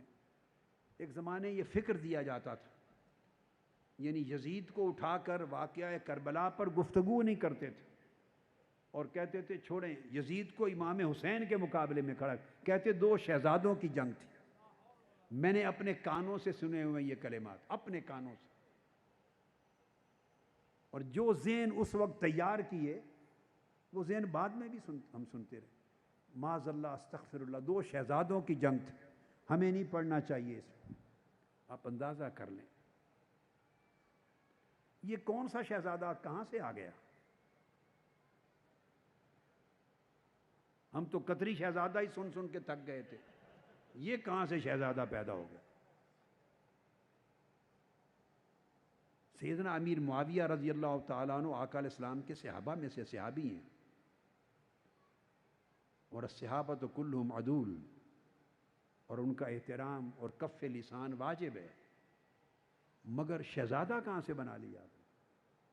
شہزادہ تو وہ ہے جو فاطمۃ الزہرا کا لخت جگر ہے، شہزادہ تو وہ ہے جو علی المرتضیٰ کا ہے۔ یزید کے والد حضرت امیر معاویہ ہیں، حسین کے والد مولا علی المرتضیٰ ہیں، جن کو آقا علیہ السلام نے فرمایا من کنت مولاہ فعلی مولاہ، اور جن کو آقا علیہ السلام نے فرمایا، سب بخاری اور مسلم میں فرمایا کہ علی اس بات پہ خوش نہیں ہو کہ تمہارا مرتبہ میرے ہاں وہی ہو جو ہارون کا موسیٰ علیہ السلام کے ساتھ تھا، سوائے اس کے کہ میرے بعد اب نبی کوئی نہیں ہوگا۔ علی تو وہ ہیں کہ آقا علیہ السلام نے فرمایا کہ لا یحبک الا مؤمن ولا یبغضک الا منافق، کہ تمہیں سوائے مومن کے محبت کوئی نہیں کرے گا اور سوائے منافق کے تجھ سے بغض کوئی نہیں کرے گا۔ اور صحابہ کرام کہتے ہیں، ہمارے ائمہ محدثین نے بیان کیا اور کتب صحاح ستہ میں ہے، صحابہ کرام کہتے ہیں کننا نعرف المنافقین ببغضہم علی، ہم اپنے دور میں بغض علی کی وجہ سے منافق کو پہچان لیتے تھے، یہ ہماری کسوٹی تھی، پہچان تھی۔ تو ان کے شہزادے تو شہزادے ہیں، وہ فاطمۃ الزہرا کے شہزادے ہیں۔ حضرت علی کا اپنا رتبہ جو تھا سو تھا، مگر جو فاطمۃ الزہرا سے نسبت نے مقام دیا اس کی بات ہی پھر کچھ اور ہے۔ تو شہزادگی تو یہاں ہے۔ پھر یزید کے بابا حضرت ابو سفیان ہیں جو فتح مکہ کے بعد اسلام لائے، جو فتح مکہ کے بعد اسلام لائے، اور حسین کے بابا مصطفیٰ ہیں۔ کون سے شہزادوں کی جنگ، کون سے شہزادے؟ بدبختی اور نادانی کی بھی حد ہے۔ استغفر اللہ العظیم۔ آقا علیہ السلام نے نام لیا، فرمایا کہ بنو امیہ کا یہ شخص جو میرے دین کو برباد کرے گا اور اس کی جڑ کاٹے گا وہ یزید ہے۔ اور دین کی جڑ کاٹنا، دین کو برباد کرنا، یہ اشارہ واقعہ کربلا کی طرف ہے، اس میں کوئی دوسری رائے نہیں بنتی، کوئی شک کی گنجائش نہیں۔ پھر آقا علیہ السلام نے فرمایا، حافظ ابن کثیر بیان کرتے ہیں یہی چیز، پھر دوبارہ حافظ ابن کثیر نے پھر ہی بیان کی۔ پھر دوسری روایت حضرت ابو ذر غفاری کی، یہ امام ابن ابی شیبہ نے روایت اپنی مصنف میں، اور حدیث نمبر ہے 35,877، مصنف ابن ابی شیبہ 35,877، جلد 7 صفحہ 260 ابن ابی شیبہ کے مصنف میں۔ اور پھر امام بہقی نے دلائل النبوت میں جلد 6 صفحہ 467 اس کو بیان کیا۔ پھر بہت سارے ائمہ نے آگے اس کو تذکرہ کیا، بہت سارے۔ حضرت ابو ذر غفاری رضی اللہ تعالیٰ عنہ فرماتے ہیں سمعت رسول اللہ صلی اللہ علیہ وسلم یقول، آپ نے دیکھا حضرت ابو ہریرہ سے بھی احادیث آ گئی، حضرت علی سے بھی آ گئی، حضرت ابو عبیدہ بن الجراح سے بھی آ گئی، اور انہوں نے حدیث روایت کر دی نام لے کر یزید کا۔ اب حضرت ابو ذر غفاری سے آ گئی یزید کا نام لے کر، کتنے طرق سے حدیث آ گئی۔ فرماتے ہیں میں نے اپنے کانوں سے آقا علیہ السلام کو سنا، سمعت رسول اللہ صلی اللہ علیہ وسلم یقول اول من یبدل سنتی راجل من بنی امیہ وفی بعض الاخبار مفسرا زاد یقالہ یزید.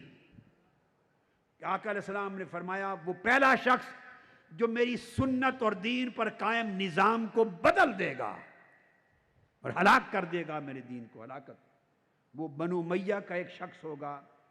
اور پھر امام ابن ابی شیبہ نے بیان کیا کہ بعض احادیث میں اس کی تفصیل آئی ہے اس اضافے کے ساتھ یقال لہ یزید، اس کا نام یزید ہوگا. سیدنا مولا علی المرتضیٰ کے ایک صاحبزادے ہیں محمد بن علی الحنفیہ. اب ان سے مروی حدیث، اس کو امام ابن حماد، یہ امام بخاری کے شیخ ہیں، انہوں نے کتاب الفتن میں روایت کیا. نعیم بن حماد نے ان محمد ابن علی یقول بلغنی ان رسول اللہ صلی اللہ علیہ وسلم قال لیفتقن رجل من ولد ابی سفیان فی الاسلام فتقا لا یسدہ شیء.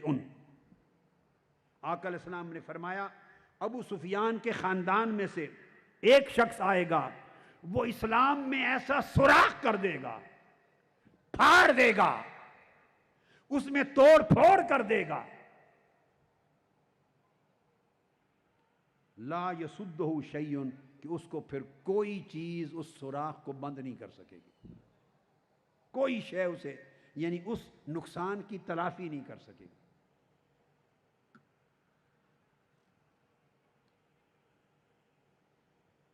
اب اس کے بعد ایک اور حدیث، اس کے راوی حضرت ابو الدرداء رضی اللہ تعالیٰ عنہ. اب آپ دیکھیے کتنے صحابہ سے مختلف طرق سے، مختلف اسانید کے ساتھ اور مختلف ائمہ حدیث نے مجملاً مفسراً بیان کیا. کہیں فرماتے ہیں ابو الدرداء رضی اللہ تعالیٰ عنہ سمعت النبی صلی اللہ علیہ وآلہ وسلم، یہ میری کتاب ہے، علماء کرام کے لیے اپنی کتاب ہے، اس کا نام ہے ذکر مشہد الحسین فی احادیث جد الحسین. اردو میں ذکر شہادت امام حسین اس کا عنوان ہے، مگر اصل نام، یہ کتاب ساری عربی میں ہے، میں نے لکھی، اور ساتھ دائیں صفحے پر عربی اور بائیں صفحے پر ترجمہ بھی ہے. ذکر مشہد الحسین میری کتاب، اس میں یہ تمام چیزیں میں نے بیان کی ہیں احادیث. تو حضرت ابو الدرداء رضی اللہ تعالیٰ عنہ فرماتے ہیں کہ میں نے رسول پاک صلی اللہ علیہ وسلم سے خود سنا فرماتے ہوئے اول من یبدل سنتی رجل من امتی رجل من بنی امیہ یقال لہ یزید. حضرت ابو الدرداء نے بھی بیان کیا. اس کو امام رویانی نے اپنی مسند میں روایت کیا بندار سے، اور امام ذہبی نے بھی اس کو بیان کیا، اور عاصمی نے بھی بیان کیا، اور امام مناوی نے بھی آگے اس کو بیان کیا، اور پھر امام بہقی کے حوالہ دے کر انہوں نے بیان کیا، اور امام ابن عساکر نے بیان کیا کہ جو پہلا شخص بنو امیہ میں سے ہوگا جو میرے دین کی اور سنت کی بنیاد بدل دے گا اور اس ہلاکت کا بانی ہوگا، اس کا نام یزید ہوگا. اب آپ کی سمجھ آ گئی کہ اس واقعہ کربلا کی اہمیت کیا ہے. اتنی تفصیلات آقا علیہ الصلوۃ والسلام نے کسی اور بعد ازاں واقع ہونے والی شہادت کی بیان نہیں فرمائی جو شہادت امام حسین کی بیان کی. آپ نے بہت سے شہادتوں کا اشارہ فرمایا. میری ایک کتاب ہے حدیث میں، اس میں میں نے 65 صحابہ کرام کا ذکر کیا جن کو آقا علیہ الصلوۃ والسلام نے جنت کی بشارت دی. وہ الگ کتاب ہے. یعنی عام معروف طور پہ تو آپ عشرہ مبشرہ سنتے ہیں نا، 10 صحابہ جن کو جنت کی بشارت دی، تو اس کتاب میں نے احادیث سے 65 صحابہ کرام کو نکالا ہے کتب سے اور وہ مرتب کی ہے. تو آقا علیہ السلام نے بڑی بشارتیں دی. سیدنا صدیق اکبر کھڑے ہیں احد پر، اور جبل نور پر بھی جہاں غار حرا ہے وہاں بھی سیدنا فاروق اعظم بھی، عثمان غنی بھی، سیدنا علی بھی، چاروں. تو وہ آقا علیہ السلام کے کھڑے ہونے پر اور اپنی اس خوش نصیبی پر وجد کرنے لگا پہاڑ۔ ایک بار یہ واقعہ مکہ میں پیش آیا جبل نور پر، دوسری بار یہ واقعہ جبل احد پر مدینہ طیبہ میں پیش آیا۔ مغالطہ نہ رہے، کبھی آپ کسی جگہ سے مدینہ کا جبل احد کا سنیں تو کبھی جبل نور کا سنیں، تو یہ حدیث میں دو بار یہ واقعہ پیش آیا۔ آقا علیہ السلام نے فرمایا قدم مبارک مارا، فرمایا احد تھم جا، تمہارے اوپر سوائے اللہ کے نبی کے اور صدیق کے اور شہیدوں کے اور کوئی نہیں کھڑا۔ وہ وجد کر رہا تھا، بس آپ کے قدم مبارک لگنے کی دیر تھی، تھم گیا۔ تو آپ نے کون کون سیدنا عثمان غنی کی شہادت کی خبر دی، شہادتوں کی خبر دی، مگر اشارات میں۔ حضرت عمار بن یاسر کی شہادت کی خبر دی اشارات میں، مگر اتنی تفصیلات کے ساتھ آقا علیہ السلام سے۔ اب آگے اس سے آگے آ رہی ہیں تفصیلات، اس سے آگے ایک ایک ذرہ تفصیلات کا داستان کربلا کا بیان کیا آقا علیہ السلام نے۔ میں کتب تاریخ سے جو بعد میں لکھی گئیں ان سے نہیں بیان کر رہا، وہ داستان شہادت حسین ہے جو آقا علیہ السلام نے بیان فرما دی تھی۔ تو یہ اس کی اہمیت ہے۔ بسم اللہ۔ امام احمد بن حنبل روایت کرتے ہیں مسند میں، اور یہ حضرت انس بن مالک راوی ہیں حدیث کے۔ دوسری روایت میں ام المومنین حضرت عائشہ صدیقہ رضی اللہ تعالیٰ عنہ، اور ایک روایت میں حضرت ام سلمہ رضی اللہ تعالیٰ عنہ۔ ان تین صحابہ اور صحابیات، صحابی سیدنا انس، سیدہ عائشہ، سیدنا ام سلمہ رضوان اللہ تعالیٰ علیہم اجمعین، ان سے مروی مضمون حدیث اکٹھا بیان کر رہا ہوں۔ مسند احمد بن حنبل حدیث نمبر 13,820 ایک، اور پھر یہ حدیث آئی ہے حدیث نمبر 26,577 26,567 مسند احمد بن حنبل۔ اور آپ نے پھر فضائل صحابہ میں بیان کیا، پھر آگے حافظ ابن کثیر کی البدایہ والنہایہ اور دیگر کتب حدیث میں۔ واقعہ یوں ہے کہ آقا علیہ السلام کی بارگاہ میں حضرت ام سلمہ بیٹھی ہیں، اچانک بارش کے فرشتے نے اللہ کے حضور سے اجازت مانگی، باری تعالیٰ مجھے آقا علیہ السلام کی بارگاہ میں حاضر ہو کے سلام کرنے کی اجازت دے دے۔ میری ڈیوٹی تو بارش لانا ہے، ہر وقت جبرائیل امین جاتے ہیں، تو آج میں بھی سلام عرض کر رہا ہوں۔ اجازت ملی، آقا علیہ السلام کی بارگاہ میں آ گئے۔ حدیث شروع یہیں سے ہوتی ہے۔ شان مصطفیٰ دیکھیے، حدیث کے الفاظ انس، آقا علیہ السلام فرمایا قال استأذن ملک المطر ان یأتی النبی صلی اللہ علیہ وسلم فأذن لہ۔ اس نے اجازت مانگی آقا، ہر وقت جبرائیل کی خوش نصیبی ہے وہ جاتے ہیں، آج مجھے اجازت دے میں بھی قدم چوما ہوں۔ اجازت دے دی۔ جب وہ اندر آ گئے، اب یہ چند نکات ہے، ساتھ ساتھ غور طلب چیزیں ذہن میں رکھتے چلے جائیں۔ یہ شرح الحدیث ہے۔ اب دیکھو، وہ تو اجازت لے کے سلام عرض کرنے آئے ہیں، ابھی تو یہ تذکرہ نہیں ہوا نا کہ آگے گفتگو کیا ہوگی۔ وہ تو اجازت لے کے سلام عرض کرنے آئے ہیں۔ جب اندر داخل ہوئے تو آقا علیہ السلام نے آواز دی ام سلمہ رضی اللہ تعالیٰ عنہ ام المومنین، فرمایا دروازے پر پہرا دو، ہمیں ذرا کچھ دیر اکیلے بیٹھنے دو، کوئی اور اندر نہ آئے۔ اب آپ سوچیں یہ کیوں فرمایا؟ تو سلام عرض کرنے فرشتہ آیا ہے، اور فرشتے ہر وقت حاضر ہی ہوتے تھے، ہر روز ڈیوٹی پہ آتے تھے۔ کتب سیر، کتب احادیث صحیحہ میں ہے، جب بھی آقا علیہ السلام مدینہ پاک میں سفر میں حضر میں چلتے، جب بھی چلتے، آقا علیہ السلام صحابہ کرام کو فرماتے کھل کھل کے چلو بھائی، تمہارے ساتھ فرشتے بھی آ رہے ہیں، میری سیکیورٹی میں، میری تعظیم میں، ان کے لیے راستہ چھوڑو۔ تو ملائکہ تو ہر روز آقا علیہ السلام کے ساتھ چلتے تھے، ڈیوٹی دیتے تھے۔ اور صلاۃ و سلام کے لیے آج تک 70,000 ملائکہ صبح آتے ہیں، 70,000 شام کو آتے ہیں اور سلام عرض کرتے ہیں۔ تو ملائکہ تو آتے تھے، فرمایا کہ فقال لأم سلمہ تحفظی علینا الباب، ام سلمہ ہمارے دروازے پر پہرا دے، کوئی اندر داخل نہ ہو، لا يدخل احد، اندر کوئی نہ آئے۔ جب یہ فرمایا فجاء الحسین بن علی، اب آپ دیکھیے آپ کیا کہیں گے، یہ اتفاقات ہیں یا معجزات ہیں؟ آپ روک رہے ہیں کہ کسی کو آنے نہ دینا، دروازے پر پہرا دو، اور آئے کون ہیں؟ حسین ابن علی آئے، کھیلتے کھیلتے آ گئے، اور جب دروازے پر آئے تو چھلانگ لگا کے کمرے میں داخل ہو گئے۔ حضرت ام سلمہ رضی اللہ تعالیٰ عنہ روک نہیں سکی، جب آئے تو آقا علیہ السلام کی پشت مبارک پہ چڑھ گئے، شانہ مبارک پہ چڑھ گئے، آپ چومنے لگے، پیار کرنے لگے، لپٹ گئے۔ یہ منظر دیکھ کر فرشتہ پوچھتا ہے آقا علیہ السلام سے، فرشتہ پوچھتا ہے یا رسول اللہ صلی اللہ علیہ وسلم، فقال له الملک اتحبہ، فرشتے نے جب یہ منظر دیکھا تو پوچھا یا رسول اللہ صلی اللہ علیہ وسلم، آپ اس سے بہت محبت کرتے ہیں؟ قال نعم، ہاں محبت کرتا ہوں۔ فرشتے نے عرض کیا قال فإن أمتك تقتله، آپ کی امت اس کو قتل کر دے گی، اس شہزادے حسین کو شہید کر دے گی۔ اور پوچھا، عرض کی اگر آپ چاہیں تو جس جگہ شہادت ہوگی وہاں کی مٹی اٹھا کے آپ کو دکھا دوں؟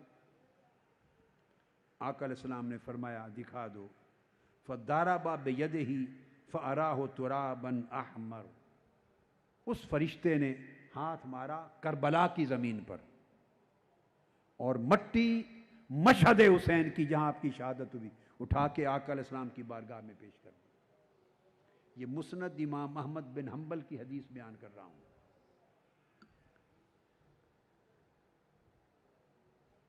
پیش کر دی تو فاخذت ام سلمہ ذالک التراب، حضرت ام سلمہ رضی اللہ تعالی عنہ نے وہ مٹی لے لی، فسرته فی طرف ثوبها، اور اس کو اپنی چادر کے ایک کونے میں باندھ لیا، اس کو سنبھال کے رکھ لیا۔ پھر اب صحابی کہتے ہیں، حضرت انس رضی اللہ تعالیٰ عنہ کہتے ہیں فَكُنَّا نَسْمَعُ يُقْتَلُ بِكَرْبَلَا، ہم تب سے صحابہ سنا کرتے تھے کہ حسین کی شہادت کربلا میں ہوگی۔ یہ انس ابن مالک رضی اللہ تعالیٰ عنہ کا، ہم اس وقت سے جانتے تھے، سنا کرتے تھے کہ حسین کی شہادت کربلا میں ہوگی۔ اور یہ کلمات جیسے میں نے حضرت عائشہ صدیقہ رضی اللہ تعالیٰ عنہ اور حضرت ام سلمہ رضی اللہ تعالیٰ عنہ کے فَأَخْرَجَ تُرْبَةً حَمْرَا، جہاں جس جگہ شہید ہوں گے حسین وہاں کی سرخ رنگ کی مٹی لا کے دی۔ امام احمد بن حنبل نے اسے روایت کیا اور امام حیثمی نے، اور کہا کہ امام احمد بن حنبل کی حدیث کے رجالہ رجال الصحیح، اس حدیث کے رجال سب صحیح ہیں، ضعیف نہیں ہے۔ اور پھر امام ابن حبان نے روایت کیا، اور یہ اسناد حسن کے ساتھ ایک اور حدیث ہے، یہ بھی حدیث مقبول اسناد حسن کے ساتھ امام ابن حبان نے اپنی صحیح میں روایت کیا، امام ابو یعلا نے روایت کیا، امام طبرانی نے، اور امام حیثمی نے کہا رواہ الطبرانی و اسنادہ حسن، اور وہ بھی حضرت انس ابن مالک رضی اللہ تعالیٰ عنہ سے مروی۔ اس کے کلمات ہیں قال استأذن ملک القطر ربہ ان یزور النبی صلی اللہ علیہ وسلم، بارش کے فرشتے نے عرض کی باری تعالیٰ مجھے اجازت دے، میں حضور کی زیارت کے لیے جانا چاہتا ہوں۔ پھر آگے سارا واقعہ، حدیث کا اگلا واقعہ، اور پھر فرماتے ہیں راوی اور صحابہ، حضرت ثابت فرماتے ہیں کننا نقول انہا کربلا، ہم صحابہ، تابعین، اتباع التابعین، ان سب زمانوں میں، صحابہ کرام کے زمانے میں، بعد میں تو شہادت ہو گئی، ہم کہا کرتے تھے کہ شہادت حسین کربلا میں واقع ہوگی۔ یعنی یہ امر معروف تھا صحابہ کرام میں، صحابہ کرام میں یہ امر معروف تھا، چھپا ہوا نہیں تھا۔ پھر ایک حدیث حضرت ام الفضل بنت الحارث روایت کرتی ہیں، ام فضل بنت الحارث رضی اللہ تعالیٰ عنہ. اور یہ جو حدیث اب بیان کر رہا ہوں اس کو بھی امام احمد بن حنبل نے روایت کیا مسند میں، اور امام ابن ماجہ نے سنن میں، اور امام حاکم نے مستدرک نے، اور امام بہقی نے، اور امام طبرانی نے، اور امام حاکم نے کہا قال الحاکم ھذا حدیث صحیح علی شرط الشیخین، یہ بخاری اور مسلم کی شرائط پر یہ حدیث صحیح ہے.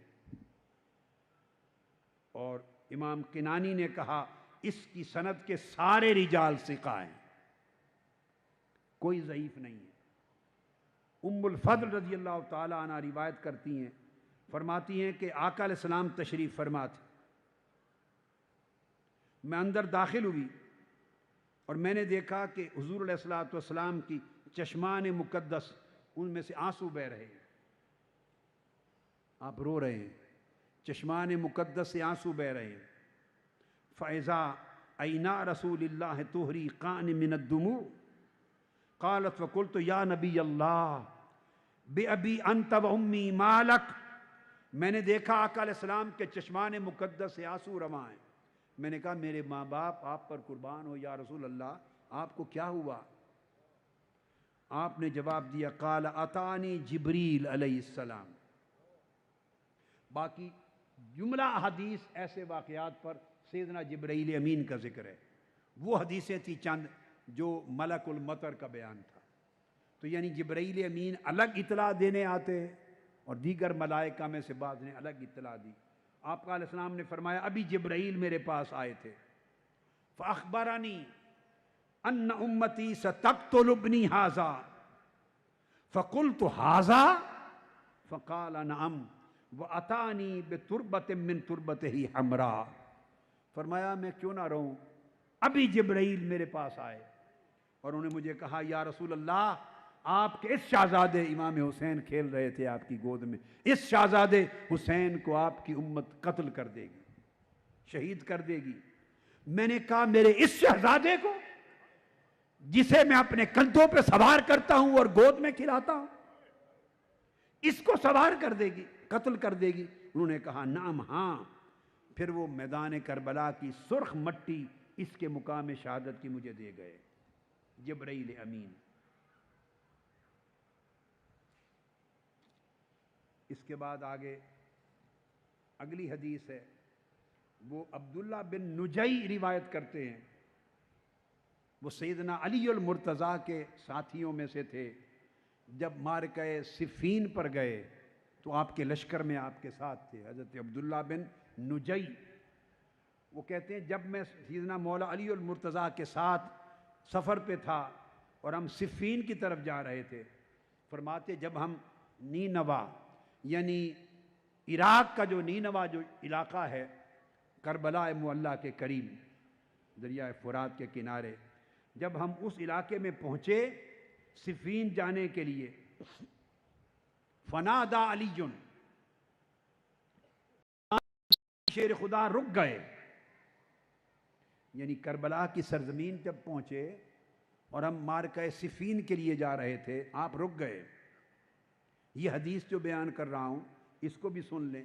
امام احمد بن حنبل نے روایت کیا مسند میں، اور یہ حدیث بھی اسناد حسن کے ساتھ آئی اور سارے رجال اس حدیث کے صحیح اور ثقہ.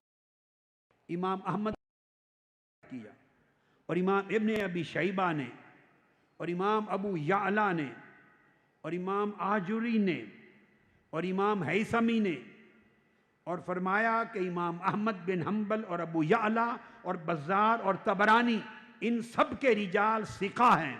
اور امام مقدسی نے کہا کہ اس کی سند حسن ہے. فرمایا کہ میدان کربلا میں جب پہنچے تو سیدنا علی المرتضیٰ رک گئے، قیام کیا اور آواز دی اصبر ابا عبداللہ، اصبر ابا عبداللہ بشط الفرات. ابا عبداللہ یہ لقب تھا امام حسین کا، ابو عبداللہ امام حسین کا لقب تھا. فرمایا میرے بیٹے ابو عبداللہ صبر کرنا، بیٹے ابو عبداللہ صبر کرنا، اس دریائے فرات کے کنارے صبر کرنا. وقلت ماذا، میں نے پوچھا سیدنا علی المرتضیٰ سے کہ کیا ہوا؟ آپ کیا بیان فرما رہے ہیں؟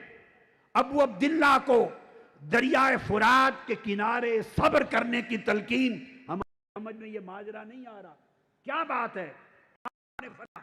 دخل نبی صلی اللہ علیہ وسلم ذات یوم، میں ایک دن آقا علیہ السلام کی بارگاہ میں حاضر ہوا. روا تھے. قل تو یا نبی اللہ آقا کا عہد، کیا کسی شخص نے آپ کو ناراض کر دیا ہے؟ کیوں رو رہے ہیں؟ ما شأن عینیک تفیدان، چشمان مقدس سے آنسو کیوں روا ہیں؟ قال بل قام من عندی جبریل و قبل، آقا علیہ السلام نے فرمایا علی تھوڑی دیر پہلے جبرائیل میرے پاس میرے کمرے میں تھا اور جبرائیل مجھے یہ بتا کر گئے ہیں فحدثنی ان بین یقتل بشد الفرات، جبرائیل امین مجھے بتا کر گئے ہیں یا رسول اللہ آپ کے شہزادے حسین کو دریائے فرات کے کنارے شہید کر دیا جائے گا. قالا، اور جبرائیل امین نے پوچھا حل لک الی ان اشمک من تربتہ، یا رسول اللہ کیا آپ چاہتے ہیں کہ میں اس میدان کربلا کی مٹی آپ کو سنگا دوں جہاں حسین کا خون بہے گا؟ میں نے کہا قلت نعم، مد یدہ قابا من تراب فآتانیہا فلم امنی انفادتا. جبرائیل امین نے اپنا ہاتھ اٹھایا اور میدان کربلا سے سرخ مٹی لا کے مجھے دے دی. یہ وہ مٹی ہے اس مقام پہ جہاں آپ کے شہزادے حسین کو شہید کیا جائے گا. میں اپنے آنسوؤں پہ قابو نہیں پا سکا. سیدنا علی نے فرمایا میں نے کانوں سے آقا علیہ السلام سے سنا. آج عجیب اتفاق ہے کہ صفین کی طرف جا رہے تھے اور چل چل راستے میں دریائے فرات کا کنارہ اور میدان کربلا آ گیا.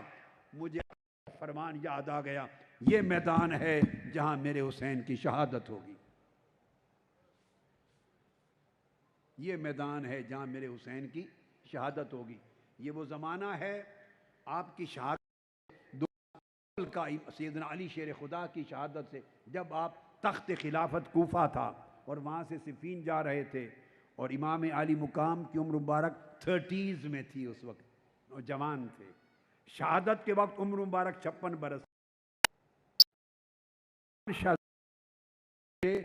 جگہ صبر کر بننا، یہ جو حدیث اہم ہے. آپ کی کتاب میں حدیث نمبر 1391 ہے. مطابع مختلف ہے تو نمبر تھوڑا آگے پیچھے ہو جاتا ہے. کتب کا ایک طریقہ ہے اہل علم کو میں. طبرانی اور امام آجوری جن کی کتاب الشریعہ ہے، اور یہ کتاب عقیدے کے اور اصول دین کے طور پر مسجد نبوی میں، حرم کعبہ میں، عرب سمیت دنیا کے ان ملکوں میں نصاباً پڑھائی جاتی ہے. امام آجوری نے کتاب الشریعہ میں خود یہ روایت بیان کی ہے. یہ اصول الدین اور عقائد میں اور شریعت میں عرب دنیا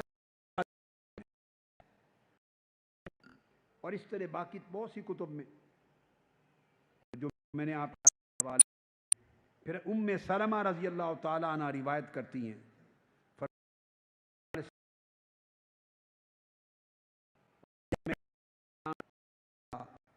بیٹھے چشمان منع سے آنسو روا ہیں میں آپ کی ہچکی کے رونے. لیکن میں نے آپ کو بتایا جو دو فکر واقعہ کربلا سے نکلے، وہ دو فکر ہیں، دو فلسفہ زندگی ہیں، دو سوچیں ہیں.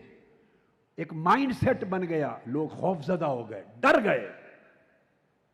انہوں نے کہا کہ چلو اپنا اپنا کام کرو، حکومت انہی کا کام ہے، ان پہ مداخلت نہ کرو، مار دیں گے، قتل کر دیں گے، آپ کے گھر اجاڑ دیں گے، لاشیں گرا دیں گے، خون بہا دیں گے.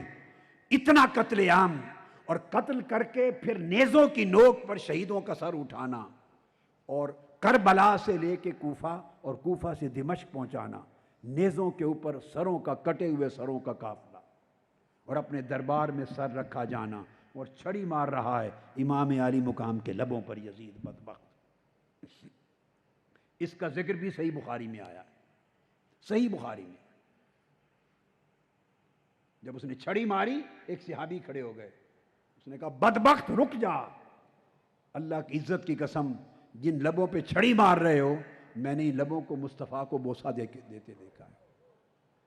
خیر، جو دو فکر، وہ آج تک دو ذہنیتیں، ایک ذہنیت وہ جو ڈر کے خوف زدہ ہو کر مفاد کے پیچھے لگ کر وہ پھر وقت کے یزیدوں کے اسی طرح تابع ہو جائیں، تھوڑے تھوڑے چندے ملیں، تھوڑی زمین ملے، چندہ ملے، میں لفظ نہیں بولتا، کسی مقصد کے لیے 4 پیسے ملیں، مفادات، 2 ٹکے کے مفادات، یہ مفادات یہیں رہ جانے ہیں، قبر میں بھی نہیں جانے، قبر خالی ہاتھ جانا ہے ہر ایک کو۔ قیامت کے دن ان مفادات میں سے کوئی مفاد تمہارے کام نہیں آئے گا۔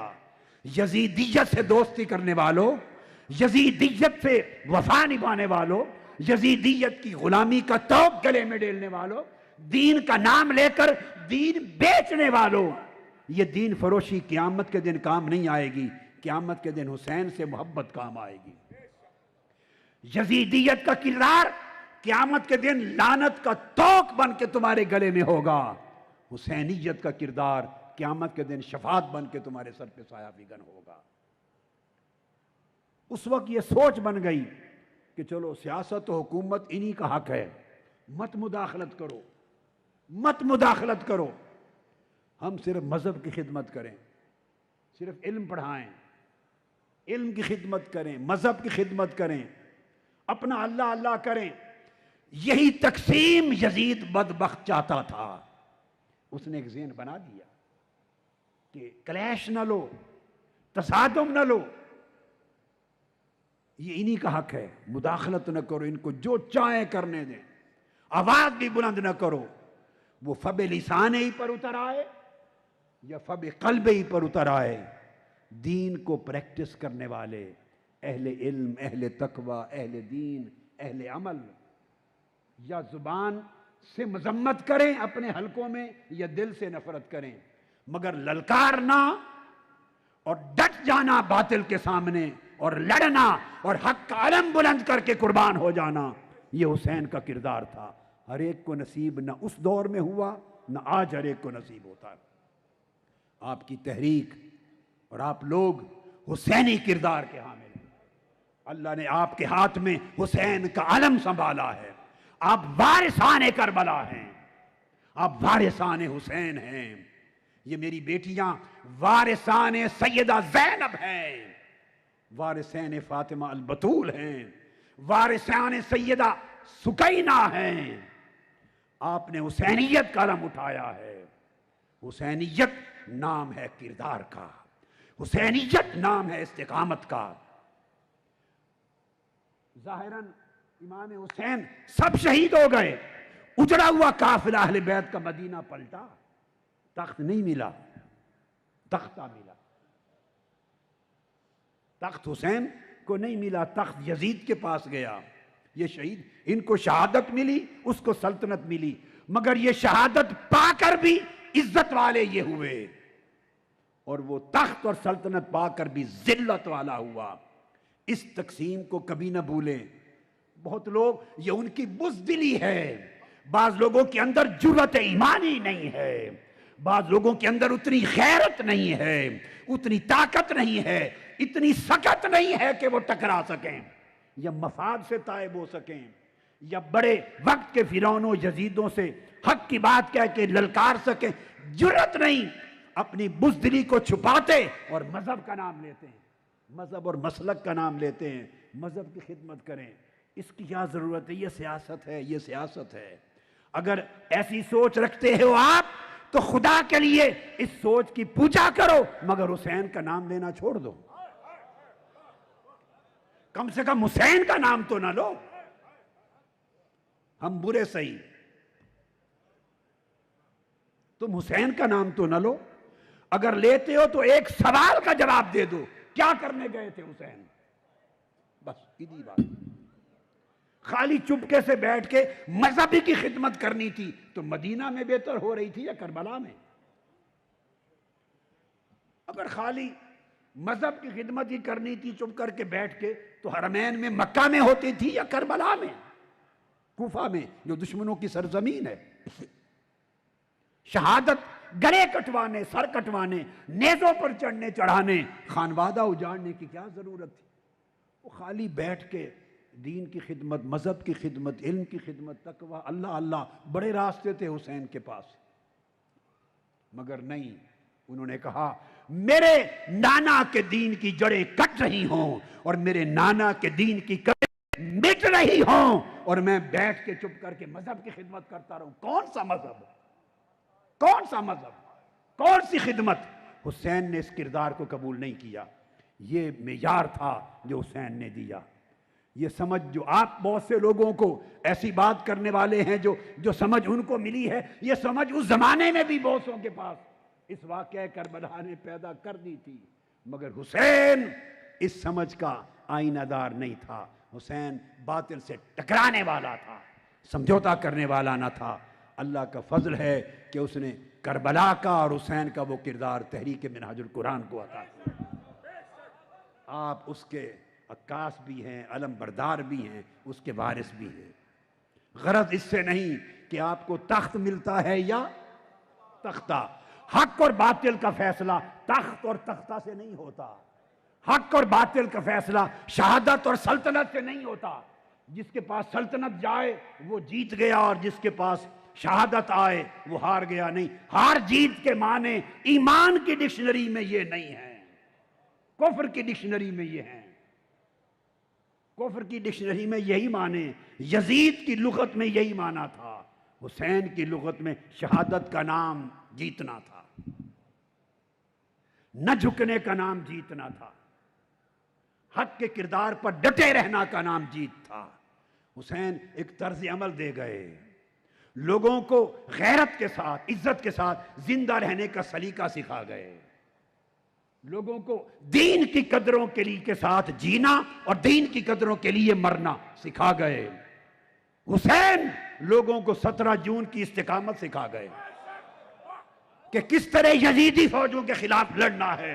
نہتے ہو کر میدان کربلا میں اہل بیت بھی نہتے تھے، ان کے غلام بھی نہتے تھے 17 جون کو،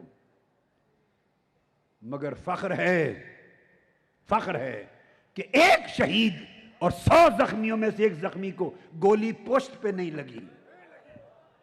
مطلب ہے بھاگتے ہوئے کسی یزید اور کسی شمر نے گولی نہیں ماری کہ بھاگتے ہوئے کسی ایک حسینی سپاہی کو پشت پہ لگ گئی ہو، جس کو لگی سینے پہ لگی۔